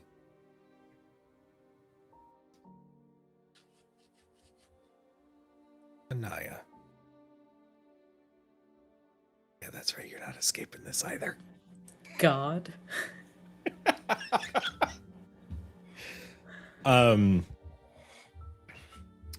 As dinner is brought up and as Winnie returns, there is I believe I described her as Fantasy Daria, who is the person to bring up dinner just on a big cart. She says, I'm looking for a Anya. What's Uh, the last name? Oh, Gloomlock.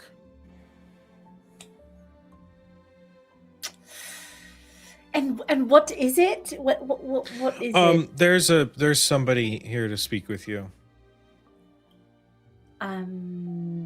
Great. Yeah, sure. I'll take that. Thank you. And I'll Okay. just like take the page from her and kind of try to stealth out of there.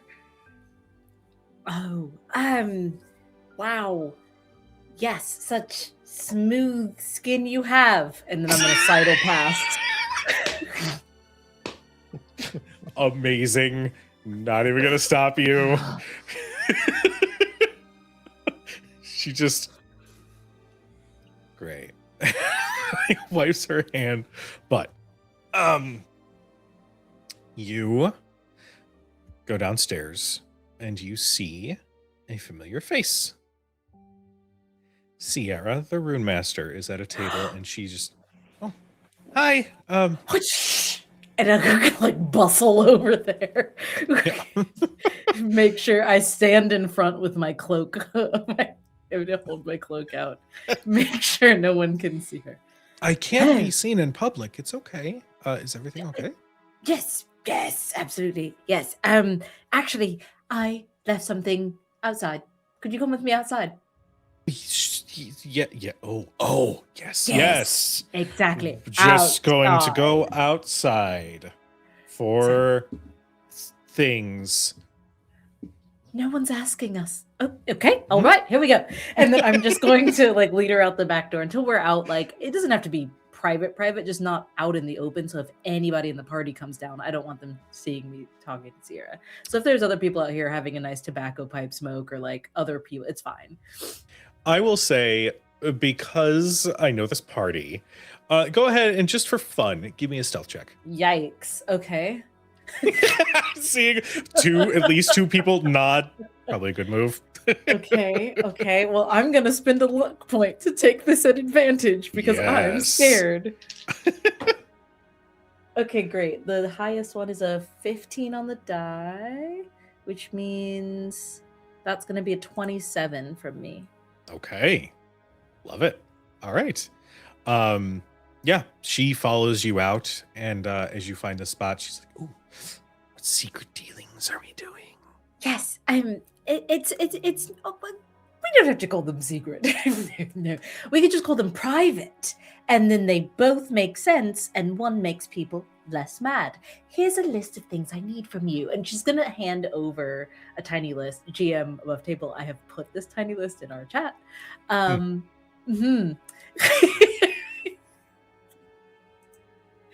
So as to not give anything away, I will say Mostly easy things, just a banishment rune would be great, or maybe like a suppression rune, or maybe a removal rune of sorts. I'm not sure where your specialty is at, but it's mostly just a throwaway rune. Just throw it away. Do you have any garbage runes? Could you just put things in the garbage? She is holding the paper.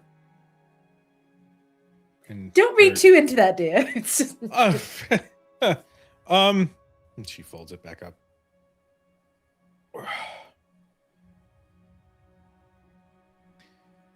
The okay. The way that I would approach this would be a rune of peace, which well, the nightmares of peace is well and good, I'm sure. Do you have anything stronger than peace? I can Yeah. try. Like a coma rune, or perhaps maybe just Even if I did have that one, I'm pretty sure I wouldn't just put apply me it. straight into a coma. I don't think I would want to, Okay. personally, if I may say so. Oh, I see well- what you're saying.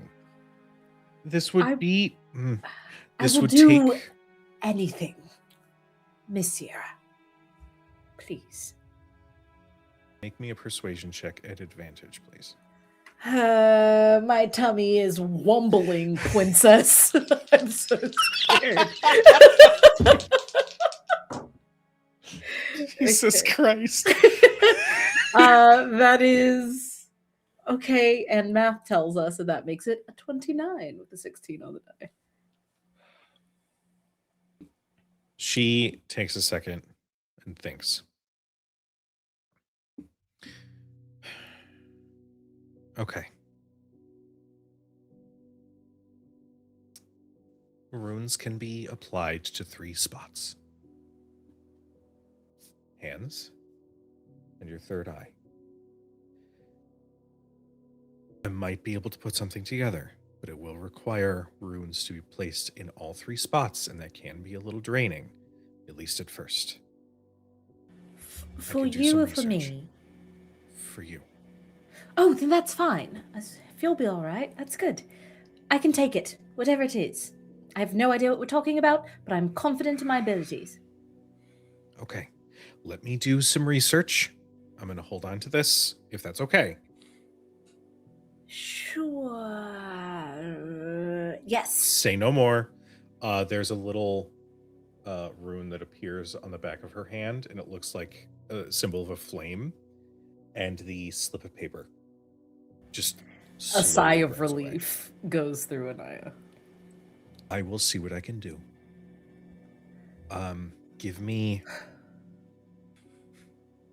Can you give me 3 days? Yes. I've stayed up for much longer than that before. Oh, goodness. Okay. Okay. It'll I be will fine. I will see what I can do in a day then. Okay? And I will see you in a day. Please help me. I will do what I can. Just think of nice things for the meantime. Yes, of course. Your discretion as well as your expertise are unparalleled, I'm sure, Miss Sierra. Of course. We never had this conversation. Is that how that works? I'm not sure, but just in case, I've never met you and I don't know who you are. Goodbye. And Okay, I'll cool. Turn and run back upstairs to go to dinner. Sierra does the like robotic power walk, like just out for a stroll. Good evening. When you suddenly become aware of how you walk. When you're aware of your breathing while doing that. All right. Is there anything that happens with inter-party RP before we move on towards rest? Oh, that worries me. Oh That boy. worries me. Just a question. No, I that do worries my- me because I'm thinking about Still life. when we sleep. I think Marcus is going to put in an order for ingredients for a breakfast tomorrow. Okay. He is going to be making breakfast for everyone. I think Love that shit. Anaya is doing a quick still life of the plate that she makes of the dinner foods first. It's something she does before pretty much every meal. So she does a quick little still life just to keep herself up on practice while the plate is fresh, my liege. My liege. I Wild. can't handle the terms. Very good. Very good. So funny. Jesus. Okay. Oh, No, go for it. I was just gonna say that at some point, the door to Leo's room would slowly and this is like from lack of a better word, modern day, like, you know, not modern day, but like it's a nice place they're in, especially their room, their suite. But I still have a feeling it has rusted hinges, so the door just and in like a full comforter that's like wrapped around him as he floats out. I will say, there is a plate of food sitting right outside your door.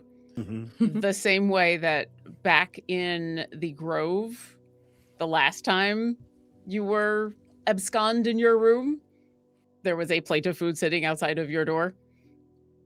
Oh God, he was the kid who stormed off to his room. Well, With the last whiskey time and you the didn't flowers. last time you didn't storm off. It was, someone was asked to make sure that you ate, and so this time, even though no one was asked, Udazash has taken it upon herself every single time to make sure that, you are watched over, and so she was unsure if you were coming out, and so once again, you'll come out, and whether you take it or not, or even notice it, there is a plate of food with like a little bit of everything The- just sitting right outside your door in case There- you decide to just grab and go. There would be a moment where he pauses and looks down, and he sees the whiskey, and then he sees the posy, and then he sees the plate, and all three of them lift up and follow him as he goes to the table and sits, and it.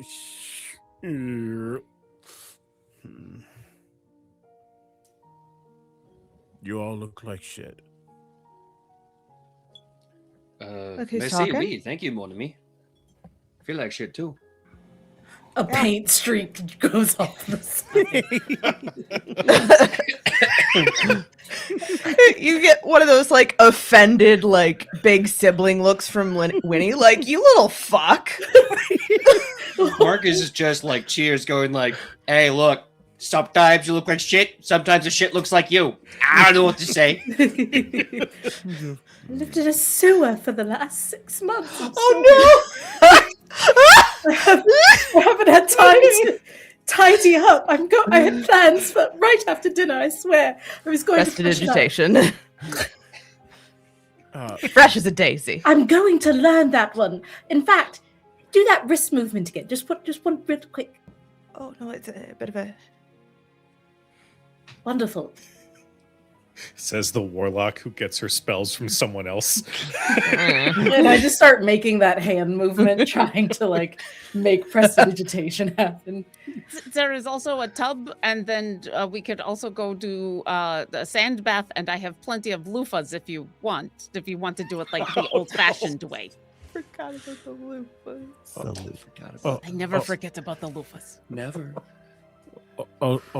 Also, there's a verbal component to prestidigitation. It isn't just a flick of the wrist. Oh, what's the verbal component? Yahoo! Clean up. I think that's two verbal component. I think you have is that two words. Oh, one word, 2 words. I don't think that's the right word, This but it is- should be that one. This is like the CR party forgetting that you don't roll for scry. Yeah. So you go, wahoo! You don't want me with someone who in the sewer a long time. I think you've been hanging around plumbers too long. I don't think that's how that spell works. Me. Well, honestly, it's good to learn an honest trade. I didn't, but I did sneak around and steal some honest tools from some plumbers in the sewer several times. Yahoo! Wow! Clean up! Come on! And she's trying to like make prestidigitation happen. Drink. But you see the posy is in the whiskey, like garnish. Oh. That's so sweet. I'm gonna cry. Marcus is gonna put one big arm around you, gently, not too heavily, and he's just gonna take his own little glass of whiskey and offer to cheers you. Pink. And just say, oh gosh, something simple like, doesn't have to be easy, but doesn't have to be all you. Whatever you need to do, one of me, we got your back. We're here for you. Great. I want you to train me. Marcus stiffens up. Do you want to become a weapon or do you want to become a warrior? Sure. Tomorrow night. Sorry in advance. Click. Oh boy. I think Marcus in his head hears, "No, I'm sorry." Are we all as you doing? as you enter my head. For that, Oh no! I'll just give you this. I'll give you this. Oh no! And you say, Oh, "I'm sorry." You see a man turn to you.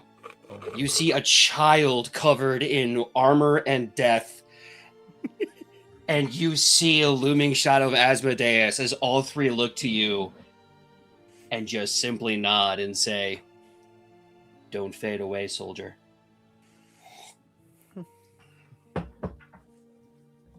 Are we all doing training tomorrow? I thought we were going to the Temple of Bahamut and doing digging. I think after the fact. Okay. That. Could I believe I do have somewhere on my person a doctor's note. I should be excused from training if it's physical. Not Anaya, darling. If nothing Yes. else, we could sit and spectate. From I'm the so sidelines. allergic to sweat. No, wait, Um, Anaya, do you want to be trained me? I'll train you. I could, like, what do you I'm need? so allergic to sweat, she says. Well, Wild. you know, I suppose I could learn how to handle a blade a little more better than this. And she like holds up her braids, which have just been dangling daggers for hours. Probably to use these. Just, you see Marcus nodding, like, okay, cool. Like, you're starting to see, like, your clock and maybe some subconscious part of him always really wanted to train with you all at some point, and now it's just like a giant Cheshire grin cracking ear to ear as he's like, "Oh yeah, you want to learn that? Oh, I'll be happy to teach you how to use that. We'll have a great time on me, don't you worry." I wouldn't want to impose upon Leopold his training. Of course, I'll paint it first. I'll get some action shots. I'll sit on this side. I'll learn by drawing, which is how some of the great legends thought about learning.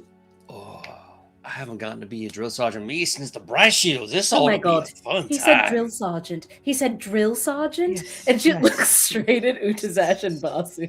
He has an entire like little tiny army back at where our whole camp is, and yes, they do drills, and he is called sergeant.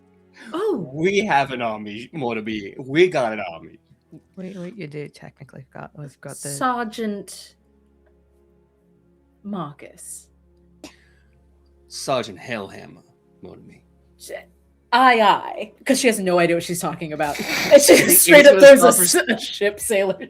He's gonna stop and goes, "Well, that's Navy, but thank you, I suppose." Sorry, I'm so sorry. I'm Luskin. It's all I know.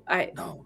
Apologies. Hey, I've already taken up enough airway with all this talk about fighting and training. Sorry. Ooh, I'm getting excited, but we can do that later. Right now it's dinner time, and this is not proper talk for proper eating. So, Well, How was your before we day? stop with the non-proper talk for non-proper eating, Leo, if you are okay with talking about training, can I steal your brain for training tomorrow? Oh, sure. If you're up for it. Yes, it will help. And I want to help you as well. Yeah, because after we go digging in the Bahamut temple, I would like to go digging in my brain. Oh, Okay. You comfortable with that? With you? Yeah, of course. Absolutely. We've got to figure out what is going on with this thing, with the Zusa, with what they think that I am. And if we can't find the weird dragon people under the Bahamut temple, then we gotta, well, even if we do find them, we've got my brain. We were going to do that anyway, except, just kind of in general. And so now I've got a specific that I want to look for because I need to figure out what they were talking about. I think if Winnie's in the room, Oh, yeah, we're Winnie- still at dinner, right? dinner. So- Yeah. we're at the dinner table, yeah. Winnie specifically would clock Leo having a realization and then also like settling in a way. Like you see something click in his mind. Because for Udazash, I think any time before literally today, if she would have asked that question to Leo, he would have asked, are you sure you want to see that memory? Are you sure you want to go down that route? And because of what he just experienced, she's not going to hold back Udazash from figuring out the memories that she needs to know. Mhm. So be it. It might hurt.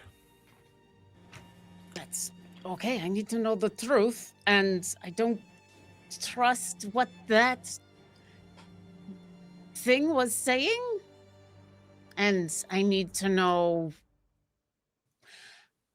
I need to know how much it was manipulating me and how much of it was the truth. And the only way to know that is to figure it out in my own brain. I think. So yeah, I want to talk to them. And I know that they are going to give me half-truths. And then I need to figure out what those half-truths are and then find out what the rest of the truth is in my own brain. While this talk is happening, can I lean over to Basu really quickly and just ask, Are you just sanctioned to dig under any temple, any holy site in the city? Me personally? Absolutely. No, it just seems like we're going to a temple literally tomorrow, just to dig around down there. Is that allowed? Can you do that? Listen, I've been here very short amount of time.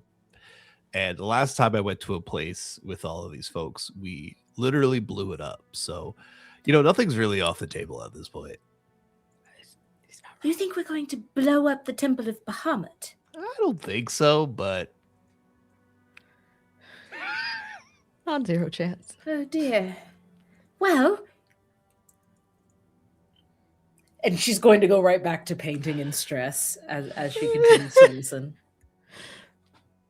I think at some point, like as Winnie's clocking all of this and sort of seeing Leo almost lock in, she doesn't say anything, but she just sort of reaches over and gives him a little like pat on the knee, and then goes back to her dinner. And once that's kind of been settled, Udazash will turn to Anaya and say, after we are done with dinner, do you want to do the whole painting while I do the soul coin thing? Oh, if you need another pair of eyes on the subject, I'm your gal. I don't think Or I you need, just- but it sounded like you no, wanted sorry. to. oh yes, No. I do, deeply. But I don't Okay. want to impose. But if you'll have me, I'll be there. But if you'd rather have privacy, I would, of course, honor, oblige. You won't even notice I'm there. I will be there either way, is what I'm saying. How stealthy would you like me to be? How stealthy can you be? I like you. And she's gonna like slip into the shadows of the room by putting up the hood of her cloak and immediately going invisible in shadow. The second that there's not candlelight touching her, she will go actually invisible. And now, for the first time probably since this morning, Udazash gives like a genuine little grin. And she's also going to stealth. She's not going to go invisible, but you watch as she just kind of goes, this is going to be fun. And then just kind of walks behind Winnie and disappears. Oh, and they're both gone. They're both gone. All right. Hide and hide. It's so much better than hide and seek. You have to trust me. Do you have more of the spicy stuff? It's empty. And at some point, the two of us will find each other and I will take care of the soul coin with her. So I'm drawing every The- moment. The hide versus hide soul coin releasing. You know what? No. No. I need stealth checks from Anaya and from Utazash. And we're about to long rest, hopefully. I'm gonna just Mhm. keep burning all my luck points to get all my rolls into long rest at advantage. Well, she's gonna do that. I'm gonna cast Pass Without a Trace. on There we myself. go. So here we go. Oh. That's We're gonna do this. funny. Here he goes. Oh. Mortal Kombat stealth v stealth. I got a 4 on the first die and a 20 on the second. Oh, Hell yeah. Which Oh, means yeah, the stealth go burr. It's like 33 or something. It's ridiculous. Jesus Christ. well, with the Pass Without a Trace, I got a 37. So I am going to say this is one of those. yeah. With the natural Yeah. 20, she probably still beat me because I rolled a 15. Hey, with a 37? All right. Hey. Just weird. You know, I I don't don't care know. Wins. I just thought it was funny and cute. so much. I mean, with my number might beat her, but with the natural 20, I'm willing to consider it like a weird tie, in where Yeah. all of a sudden we just find each other at the same time. Yeah. I You Can know. it be because of my like history of escaping out of the elf song in a lickety split moment at the end of night that I know a couple of back Yes. alleys or like little bits? Amazing. Yeah, okay. She knows how Whereas- to get out the dumbwaiter. Yeah. Whereas me, eventually it's because I get bored because I climb onto the ceiling because I know that nobody ever looks up. Nobody ever looks up. And so I just find a place on the ceiling. And then we'll go into a corner and right before we go to bed, I will pull out the soul coin and give her like the worst explanation of what it is. Which is, it is a cage for souls and it sucks. And I'm going to ask it 3 questions and it probably won't know any of the answers. And then it's going to disintegrate and release the soul and then things will be better.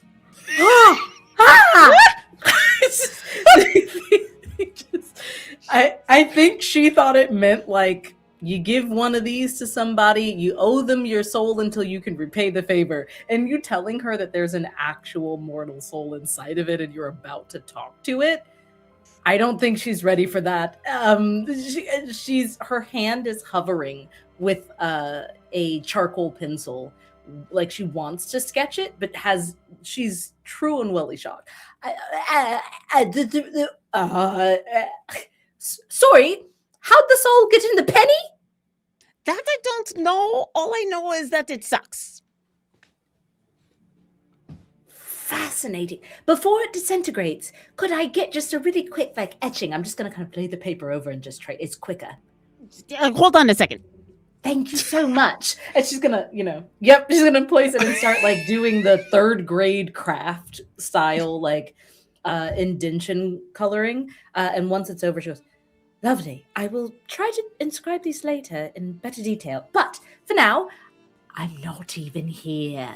And she doesn't sneak back into the shadows, but she does get a little quieter and start to actually draw you, Utizash, holding the coin and the surroundings around you. And at that point, Utazash will hold the coin and say, "Oh, here we go again. Okay, what is your name?" It's a good first question. I'm not even here. Richard. What did I ask the last I've time? seen that name carved on the walls downstairs. Maybe he was a regular. Oh, maybe. I don't know. The last time I did I had to go through like 12, 18, like 24 of these. And so I just asked a whole bunch of really weird questions. Sorry, you had like- 24 soul pennies. I don't have them anymore. Do you know who Azusa is? No.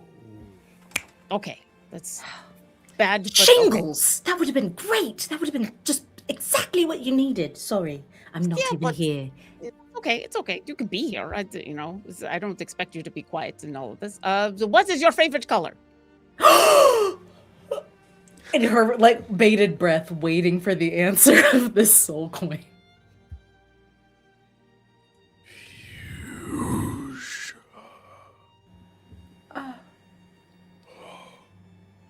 You see this spectral energy just sort of lift in this translucent, almost like a minty green, before it just dissipates. Oh, that was absolutely incredible. How are you getting these coins, by the way? Well, that one came out of a really big robot that it was powering, which came from a bunch of really awful people. Great. I mean, not so great, but great that we've released it now. I Real do quick feel question. like I should say something. Want to double check? Was that the Dustin soul coin?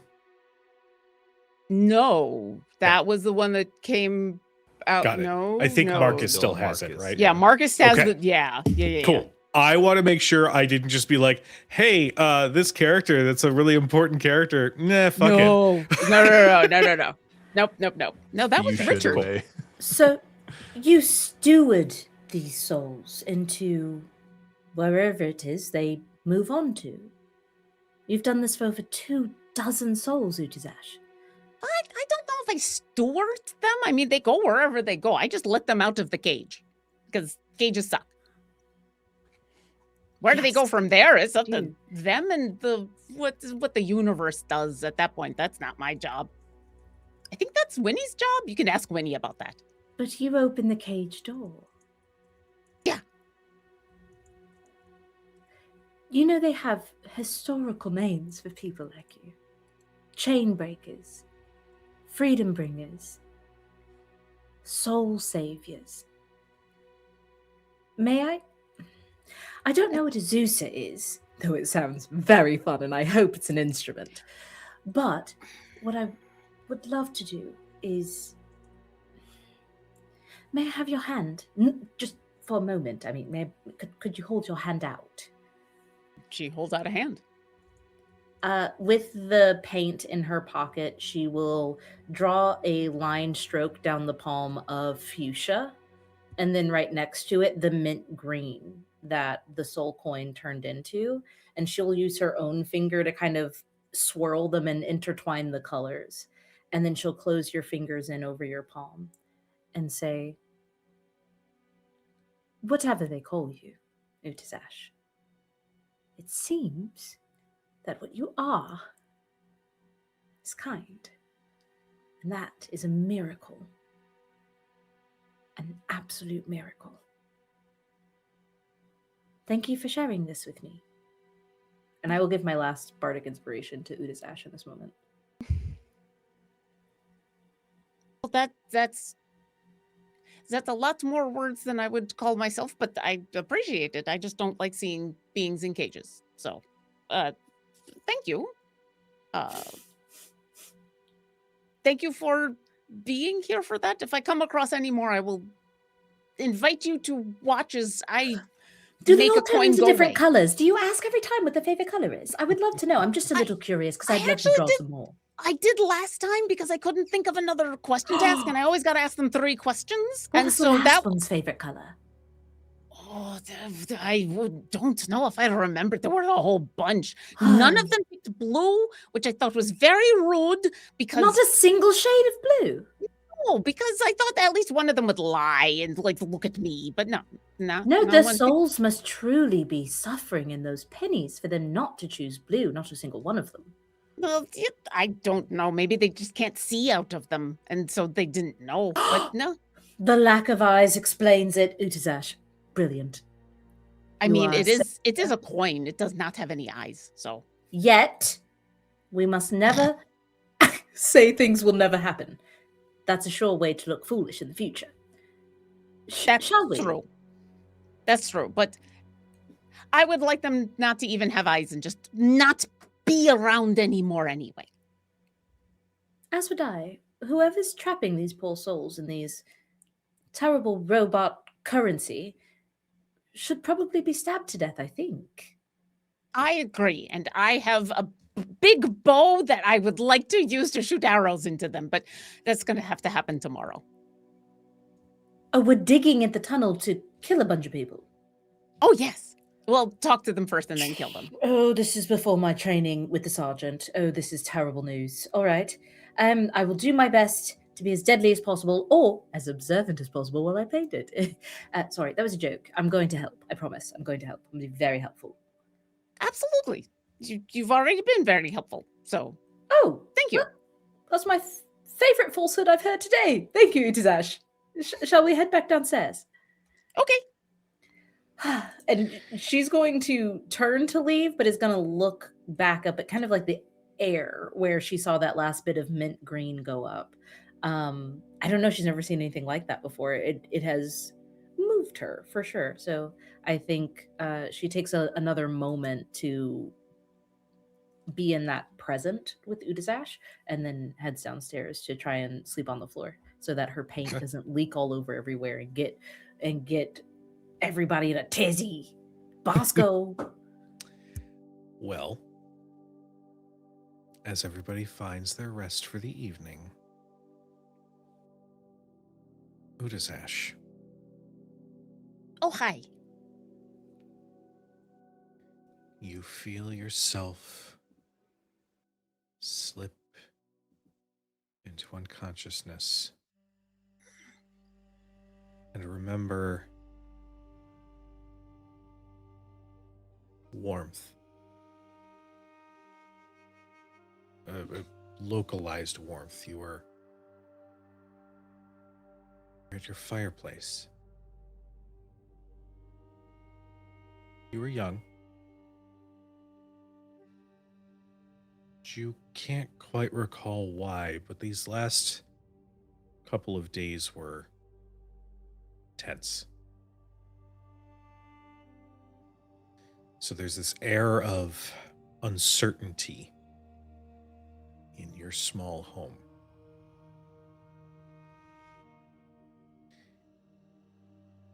And you remember looking and seeing your father, who looks like he was mid-pace before he meets your eyes, and that expression of tension lightens, and his dragonborn smile comes through.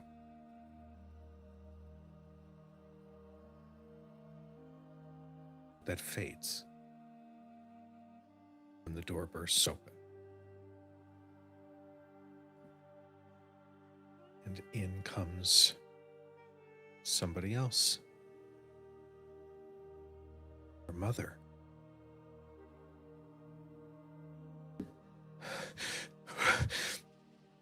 I got here as quickly as I could. They're coming. They're coming now. You have to go. You have to get her. You have to go now. And your father says, how did they find us? And he quickly busies himself trying to gather anything that could be of use. Your mother always had that shiny armor. She wears it. And that sword that you were always told never to touch. She has it in her hand. And there's blood coming from the end. Honey, you can't busy yourself with pack. You have to go. They are minutes away. Okay. Come here, Darth. Come here. And he comes to you. Come here. Come on. Do you want to go play outside for a little while? We gotta find. We're gonna play hide and seek, real quick. Okay. Yeah, sure. Okay. Come on. And he quickly scoops you up, and grabs a coat. And within moments, you step outside into the cold air. It's winter. That's all right. It was just sunny the day before. Why is it cold everywhere now? You feel your father, while holding you, try to get your coat on. Come on, Zoo. It's okay.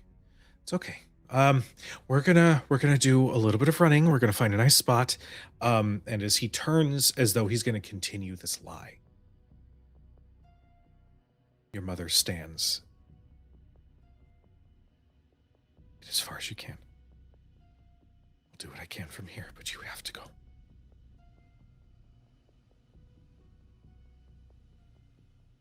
And that moment weighs heavy. Your father, still holding you, pulls her into a hug. I love you, Seraphia. I love you too. What's going on? Nothing. you're going to go with your dad. I'll be right behind you. We're going to have lots of fun. We're going to play lots of games. Okay? I promise. Why do you have the sword? There's some work that mommy has to do. Okay? It's to make sure that you and dad are safe. Okay? I promise you. I'll be with you soon. Okay? Okay. I love you, Zoo. Yeah. I love you too. Okay. She leans forward and places a kiss on your temple. And you feel your father turn and quickly run to the horse. You both are pulled onto it, and you can hear his breathing shudder. And you can feel the horse sprint.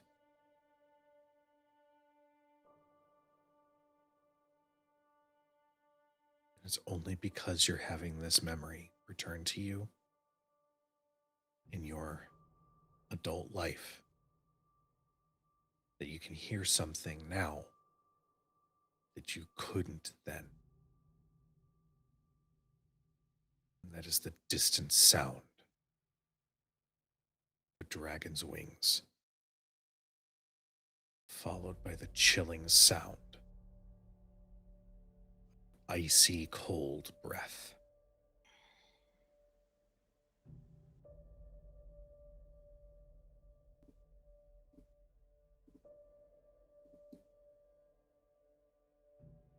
And before the memory can continue,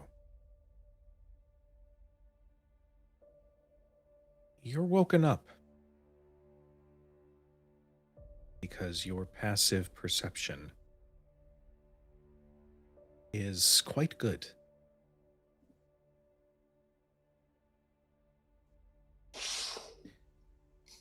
You hear, it sounds like scratching.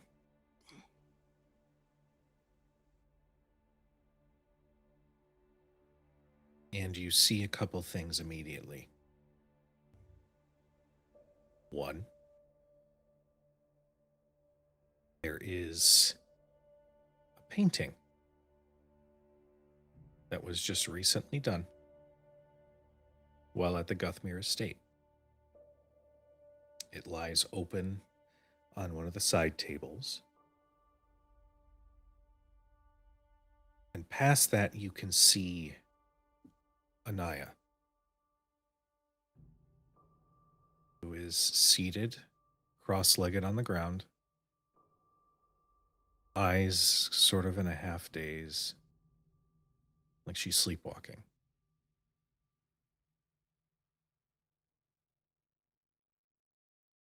There is a brush that she is painting with, but it's like it's painting against an invisible surface, as there is a strange staff that is being painted into existence. I want to get up quietly, and there's a moment where Udazash is almost angry at getting woken up out of this memory that she's having, that she's getting more of, but that now she's seeing what she's been woken up by is now completely back to being distracted by, and in her head she's doing the sleep painting. She's doing the sleep painting. I said I was going to watch this. And so I want to get up very quietly and put down the bow, which I'd immediately grabbed because I thought someone was attacking us, because why else would I wake up in the middle of dreaming, and walk on over and watch. Like, get a really close look at what's going on. As you shift your perspective, this staff that she was painting, the one side of it was obscured and it looked like she was painting like the bottom half into existence. And as you move, you see that the top of this staff is a mangled mess of metal and spikes with a chain wrapped around. It is of black iron.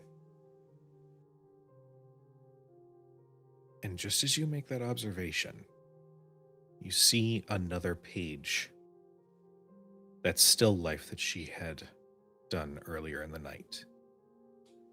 And you caught a glimpse of it. It was pretty. But now it looks as though the only color that is now really featured is red. As you can see, parts filling that plate. Fingers. An eye.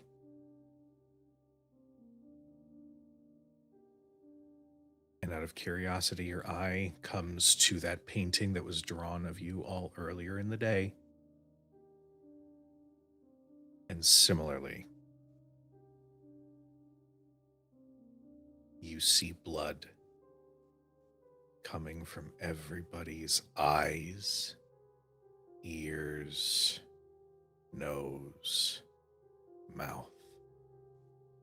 And their eyes look dead.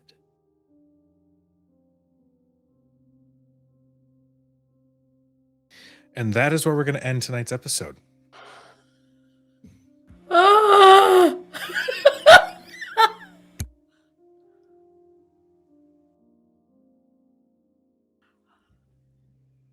Well then.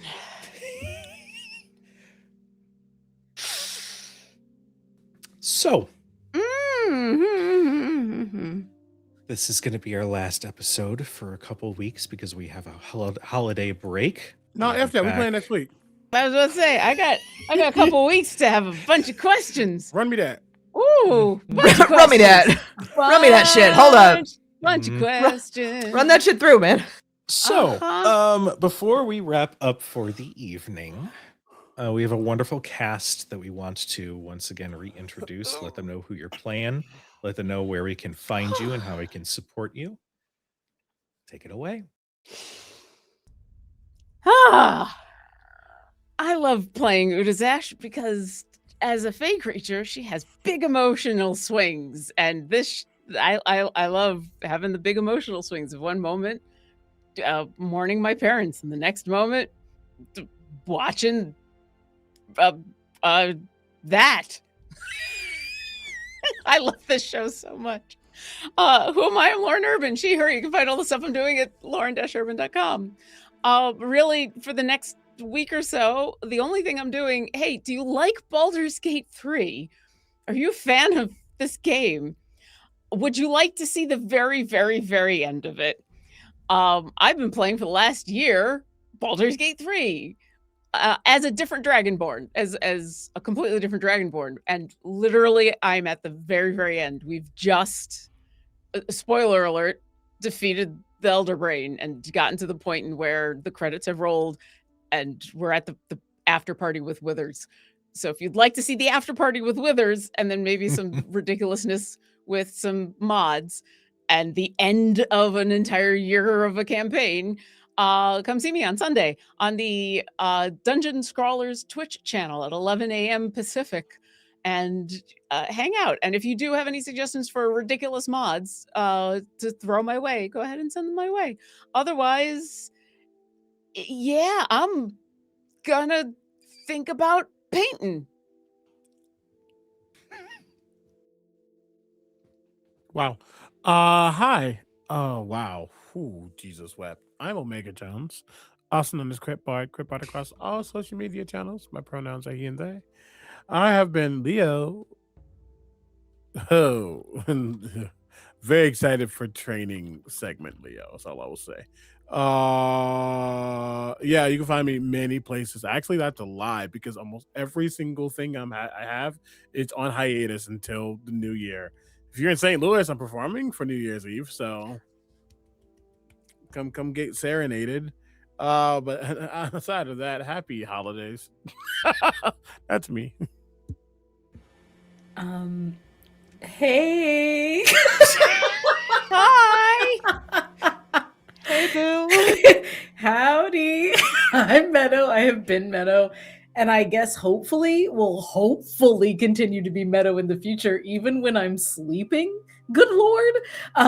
Can't wait to come back and figure out what the fuck, what the shit. I'm very excited What the hell are on? to come back and I guess answer a bunch of questions I don't have the answers to. I can't wait. You can find me here on Tuesdays for Bitten. You can find me here for Fridays, Shadow over Baldur's Gate. You can find me Wednesdays as soon as the new year starts at Fears and Fortunes over at Forgotten Adventures. And you can find just me over at my own YouTube channel where I do 2 shows, one called Nice to Meet You, which is just like Hot Ones, but where we dress in fantasy cosplay, stay in character the whole time, and we taste fantasy meads, teas, ciders, wines, etc. Or you can come check out Real Critical, where we hang out and dicify your favorite media, things like Adventure Time and Over the Garden Wall. And I have just watched Lord of the Rings for the first time, so we dicified that with an expert. A lot of words. I don't really know what those mean, but I know it gives gay. And that's me. Thank you so much. Happy holidays. Hi. Hello. Good evening, folks. Happy holidays. It's me, it's your girl, it's Laura, it's Tutu, it's Laura Tutu. My pronouns are still she, they. I've been your celestial warlock, divine soul sorcerer, Winifred Fithiak, whose pronouns are she, her. What the fuck? Man, I thought my amnesia bullshit was bad. This is worse. I think this is worse. This might be worse. Similar to our dear Omega, all of my shit's on hiatus until the new year, thank God, because a bitch needs to sleep. But come 2026, on Wednesdays, you can find me over at Rebels Without a Castle for the Stone Lord's Folly, our D&D 5e homebrew campaign run by the delightful Zach Savage Lore, who's going to kick my ass in the new year because I think my backstory is about to come out swinging.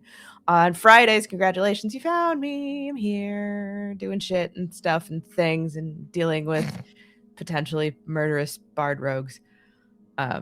It's fine. I'm sure it's fine. And then starting in February, you'll be able to find me on Folk and Myth for a little bit while we play a few episodes of Vesson Under the Carpathian Sun as we explore the new Mythic Carpathia expansion from Vesson by Free League Publishing. Other than that, I've already filled up my stupid fucking schedule for like the first 5 months because I'm an idiot. No, I'm not an idiot. I just don't know when to quit. But check out my website for all of the things and all of the stuff, lauratutu.com. Hello, I have been Tony Rodriguez, also known as the Encounter Smith on different parts of the internet. I am also definitely taking hiatus till the New Year's, but when the New Year starts, check out the YouTube at Encounter Smith. We're going to be doing some different things there where we're systematically doing some research and coming up with different systems and methods to help you make your prep easier for all your TTRPG games. So check those out in the new year. I have been Basu Brightbolt, the gnomish artificer here Friday nights, where I really, really love to be. This is great. Okay, I'm done. Hello, everyone. My name is PJ McGaw, and you can find me all over the internet at PJ McGaw. If you find the bearded face, you're in the right place. As always, I'm here Friday nights for Baldur's Gate, or Shadows over Baldur's Gate. I will not be on hiatus for the holidays because I have a charity game happening December 28th over at Smoking Dragons. Go check it out, 6 p.m. Pacific Standard Time, as we raise money Actually, I don't know. I completely forgot. Go check it out and then yell at me. Go get in the chat and yell at me. Yell at me. I dare you. Don't be a coward. Yell at me. But more details on that.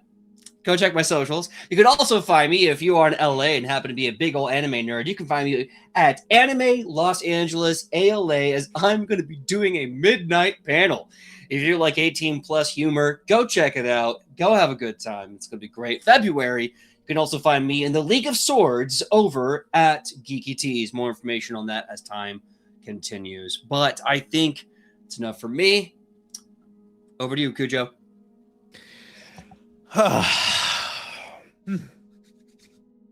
Hello, everyone.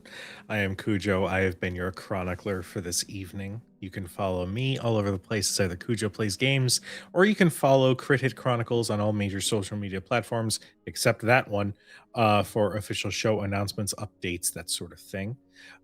This Sunday is going to be the finale for Kingdom Hearts Worlds Apart, which is going to be so much fun. We're dealing with Marvel. We're dealing with the Phoenix, who's been corrupted by Heartless and maybe a little bit of Genova. It's a lot. Kingdom Hearts has been a lot and a lot of fun. But outside of that, the channel is going to be quiet for the next couple weeks because of holiday break.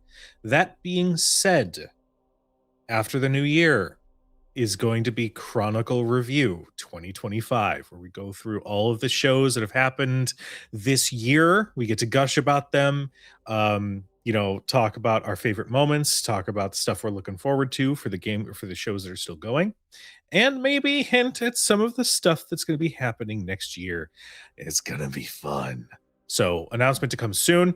But in the meantime, I should have looked up a channel to raid. What the hell? I was completely spellbound by my wonderful It's like cast. you were busy, like running a show and, Crazy. doing a portrait of Dorian Gray. And, I know. Why don't we're gonna raid that bronze girl. They are playing Hey, some Jasmine! Warhammer. Let's go ahead and pass along the love to them. Let's do that. Good people. Girl. Okay, cool. But in the meantime, to everybody who tuned in, across this year and last year, thank you so much. You are loved. You are appreciated. Please be nice to each other. Have a wonderful holiday and a happy new year. We'll see you next year. Good night, everybody. Bye.